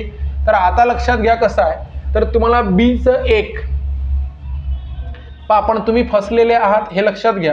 कारण B1 किती ठिकाणी दिलेलं आहे सांगा? 2 ठिकाणी दिलेलं आहे. आता एखादं 100% माहीत असणं जरुरी आहे. तर इथं आंध्र प्रदेश पुलिकत 3 म्हणा. लक्षात घ्या, A3 पहा. तर हे तुमचं फायनल झालं आणि हे काय सांगा? रॉंग झालं. समजलं का? हे काय म्हणून सांगा? फायनल. मग आता पहा, आंध्र प्रदेश कुठे सांगा? पुलिकत म्हणू. नंतर काय सांगा? महाराष्ट्र इथे कोण सांगा? राधानगरी. पश्चिम बंगाल जर आपण कन्सिडर करतो म्हटलं तर हे जल्दापारा येते. आणि गोवात कोण सांगा? भगवान महावीर. तर अशी काय सांगा? उत्तर राहील. आणि आपलं उत्तर काय सांगा? तिसरा पर्याय हे आपलं कोण राहील सांगा? आन्सर राहील, असं लक्षात घेऊ. आता बघा, रासायनिक पर्यावरणात खालीलपैकी कोणत्या घटकांचा समावेश होतो? तर हे तुम्ही जर करेक्ट जर वाचलं असेल तर तुम्हाला काय म्हणून सांगा? माहीत असणं जरुरी आहे. आता तापमान व माती याचा तर काय म्हणून सांगा? येणार नाही. हे पहा, जल व माती याचा काय म्हणून सांगा? संबंध येईल. पण आता ज्यांच्याकडे ये आहे तर ये काय म्हणून सांगा? कटला. आणि यापैकी नाही, हा सुद्धा काय म्हणून सांगा? कटला. आता पहा, इथे वनस्पती व जल म्हणजे कोण सांगा? सी. तर वनस्पतीचा फारसा संबंध नाही. मानवी क्रिया व काय सांगा? जैव घटक यांचाही फारसा म्हणजे डी. तर आपल्याला काय म्हणून सांगा? सी आणि डी असं म्हणता येणार नाही. म्हणून उत्तर काय होईल सांगा? फक्त बी. कोण कोण सांगा? जल आणि काय सांगा? माती. केमिकल रिॲक्शन लक्षात घ्या, असं आपण कन्सिडर करू. आता शेवटी काय म्हणून सांगा? आयोग काय देतं त्याच्यावर डिपेंड करतं, हे लक्षात घ्या. इथून तुमचं सुरू होत आहे. काय सुरू होत आहे माहिती आहे का? त्याला आपण म्हणू अर्थशास्त्र. अर्थशास्त्राचे प्रश्न थोडीशी लँग्वेज वेगळी झाली होती. बाकी प्रश्न एकदम करेक्टच होते, काहीच प्रॉब्लेम नव्हता प्रश्नामध्ये. भारतातील भाववाढीत पुरवठा बाजूच्या घटकांचे प्राबल्य. पुरवठा बाजूच्या म्हणजे जिकून माल काय होते सांगा, सप्लाय होते, हे लक्षात घ्या. त्या घटकांचे प्राबल्य असल्याने खालील दीर्घकालीन धोरण उपयुक्त ठरू शकते. बदलती उत्पादन रचना, उत्पादनात बदल करा, मल्टिपल टाइम उत्पादन करा, पुरवठा वाढवा. अरे बरोबर आहे ना. हे पहा, नियोजित आयात धोरण, म्हणजे इकडे खूप भाव वाढले की आपण आयात करतो, हे सुद्धा बरोबर आहे. पुरवठा आपण काय वाढवू शकतो. वाहतुकीवर भर, म्हणजे बऱ्याच वेळा पावसाळ्यासारख्या वेळेस काय होते की बऱ्याच मालाचं उत्पादन म्हणजे वाहतुकीसाठी रस्ते नसल्या कारणानं करता येत नाही आपल्याला. समजत आहे मी काय म्हणत आहे. म्हणून मग कशावर भर द्यावा लागते, वाहतुकीवर भर. आता नाशवंत पदार्थ असेल, दूध म्हणा, भाजीपाला म्हणा, बरोबर आहे, तो 4-4, 8-8 दिवस दूध म्हणा, भाजीपाला म्हणा, फुले म्हणा, फळे म्हणा, बरोबर आहे, हे टिकून राहील का रे, हे टिकून राहणार नाही ना. तर मग त्यांची सुद्धा साठवण सुविधा होणं जरुरी आहे. उत्तर काय येईल सांगा, वरील सर्व. कोणत्या बाजूनं, पुरवठ्याच्या बाजूनं, सप्लायच्या बाजूनं, असं गृहीत धरू, लक्षात घ्या. त्याच्यानंतर पहा, जीवनाचा भौतिक गुणवत्ता निर्देशांक मोजताना कोणता घटक विचारात घेतला जात नाही. तर तिथे काय म्हणून सांगा, जे काही पर कॅपिटा इंडेक्स आहे, लक्षात घ्या, तो लक्षात घेतला जात नाही. कोणता दर सर, तिथे काय सांगा, दरडोई उत्पन्न, हा मुद्दा काय म्हणून सांगा, लक्षात घेतला जात नाही. चला थोडंसं पुढे जाऊ. पुढचा मुद्दा, एकूण राष्ट्रीय दरीविषयी खालीलपैकी कोणते विधान योग्य आहे. TPG, टोटल पॉवर्टी गॅप, संपूर्ण गरीब काय सांगा दरी, असं आपण तिथे आपण काय सांगा लक्षात घेऊ. संपूर्ण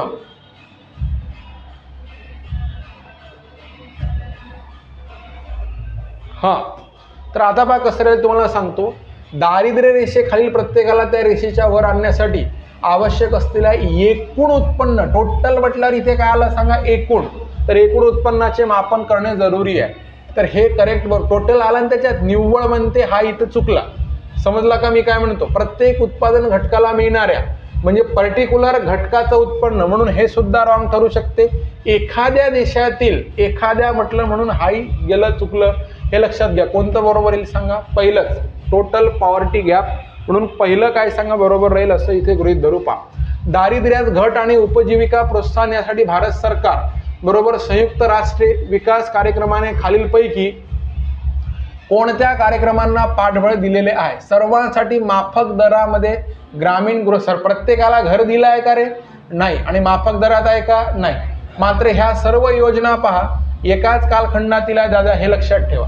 समजत आहे. म्हणून BCD बरोबर, ऑप्शन चेक करा आहे का एखादं, काय म्हणून सांगा, BCD 3 नंबरचं ऑप्शन राहील आपलं. कोणतं सांगा, BCD. त्यानंतर हे फॅक्च्युअल प्रश्न आहे. महाराष्ट्र शासनाने या वर्षापासून लिंगभाव आधारित अर्थसंकल्प स्वीकारला, काय म्हणून सांगा, 2011. लक्ष द्या, 2000 काय म्हणून सांगा, 11 पासून स्वीकारला, हे आपण इथं लक्षात घेऊ. 2011 मध्ये खालीलपैकी कोणत्या राज्यात बाललिंग गुणोत्तर सर्वात कमी होते.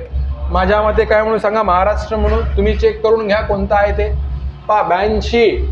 जागतिक बँकेच्या मते भारतीय शहरीकरणाच्या खालीलपैकी कोणत्या महत्त्वाच्या समस्यांचे निराकरण करणे आवश्यक आहे. तर खराब स्थानिक प्रशासन, हे बरोबर आहे.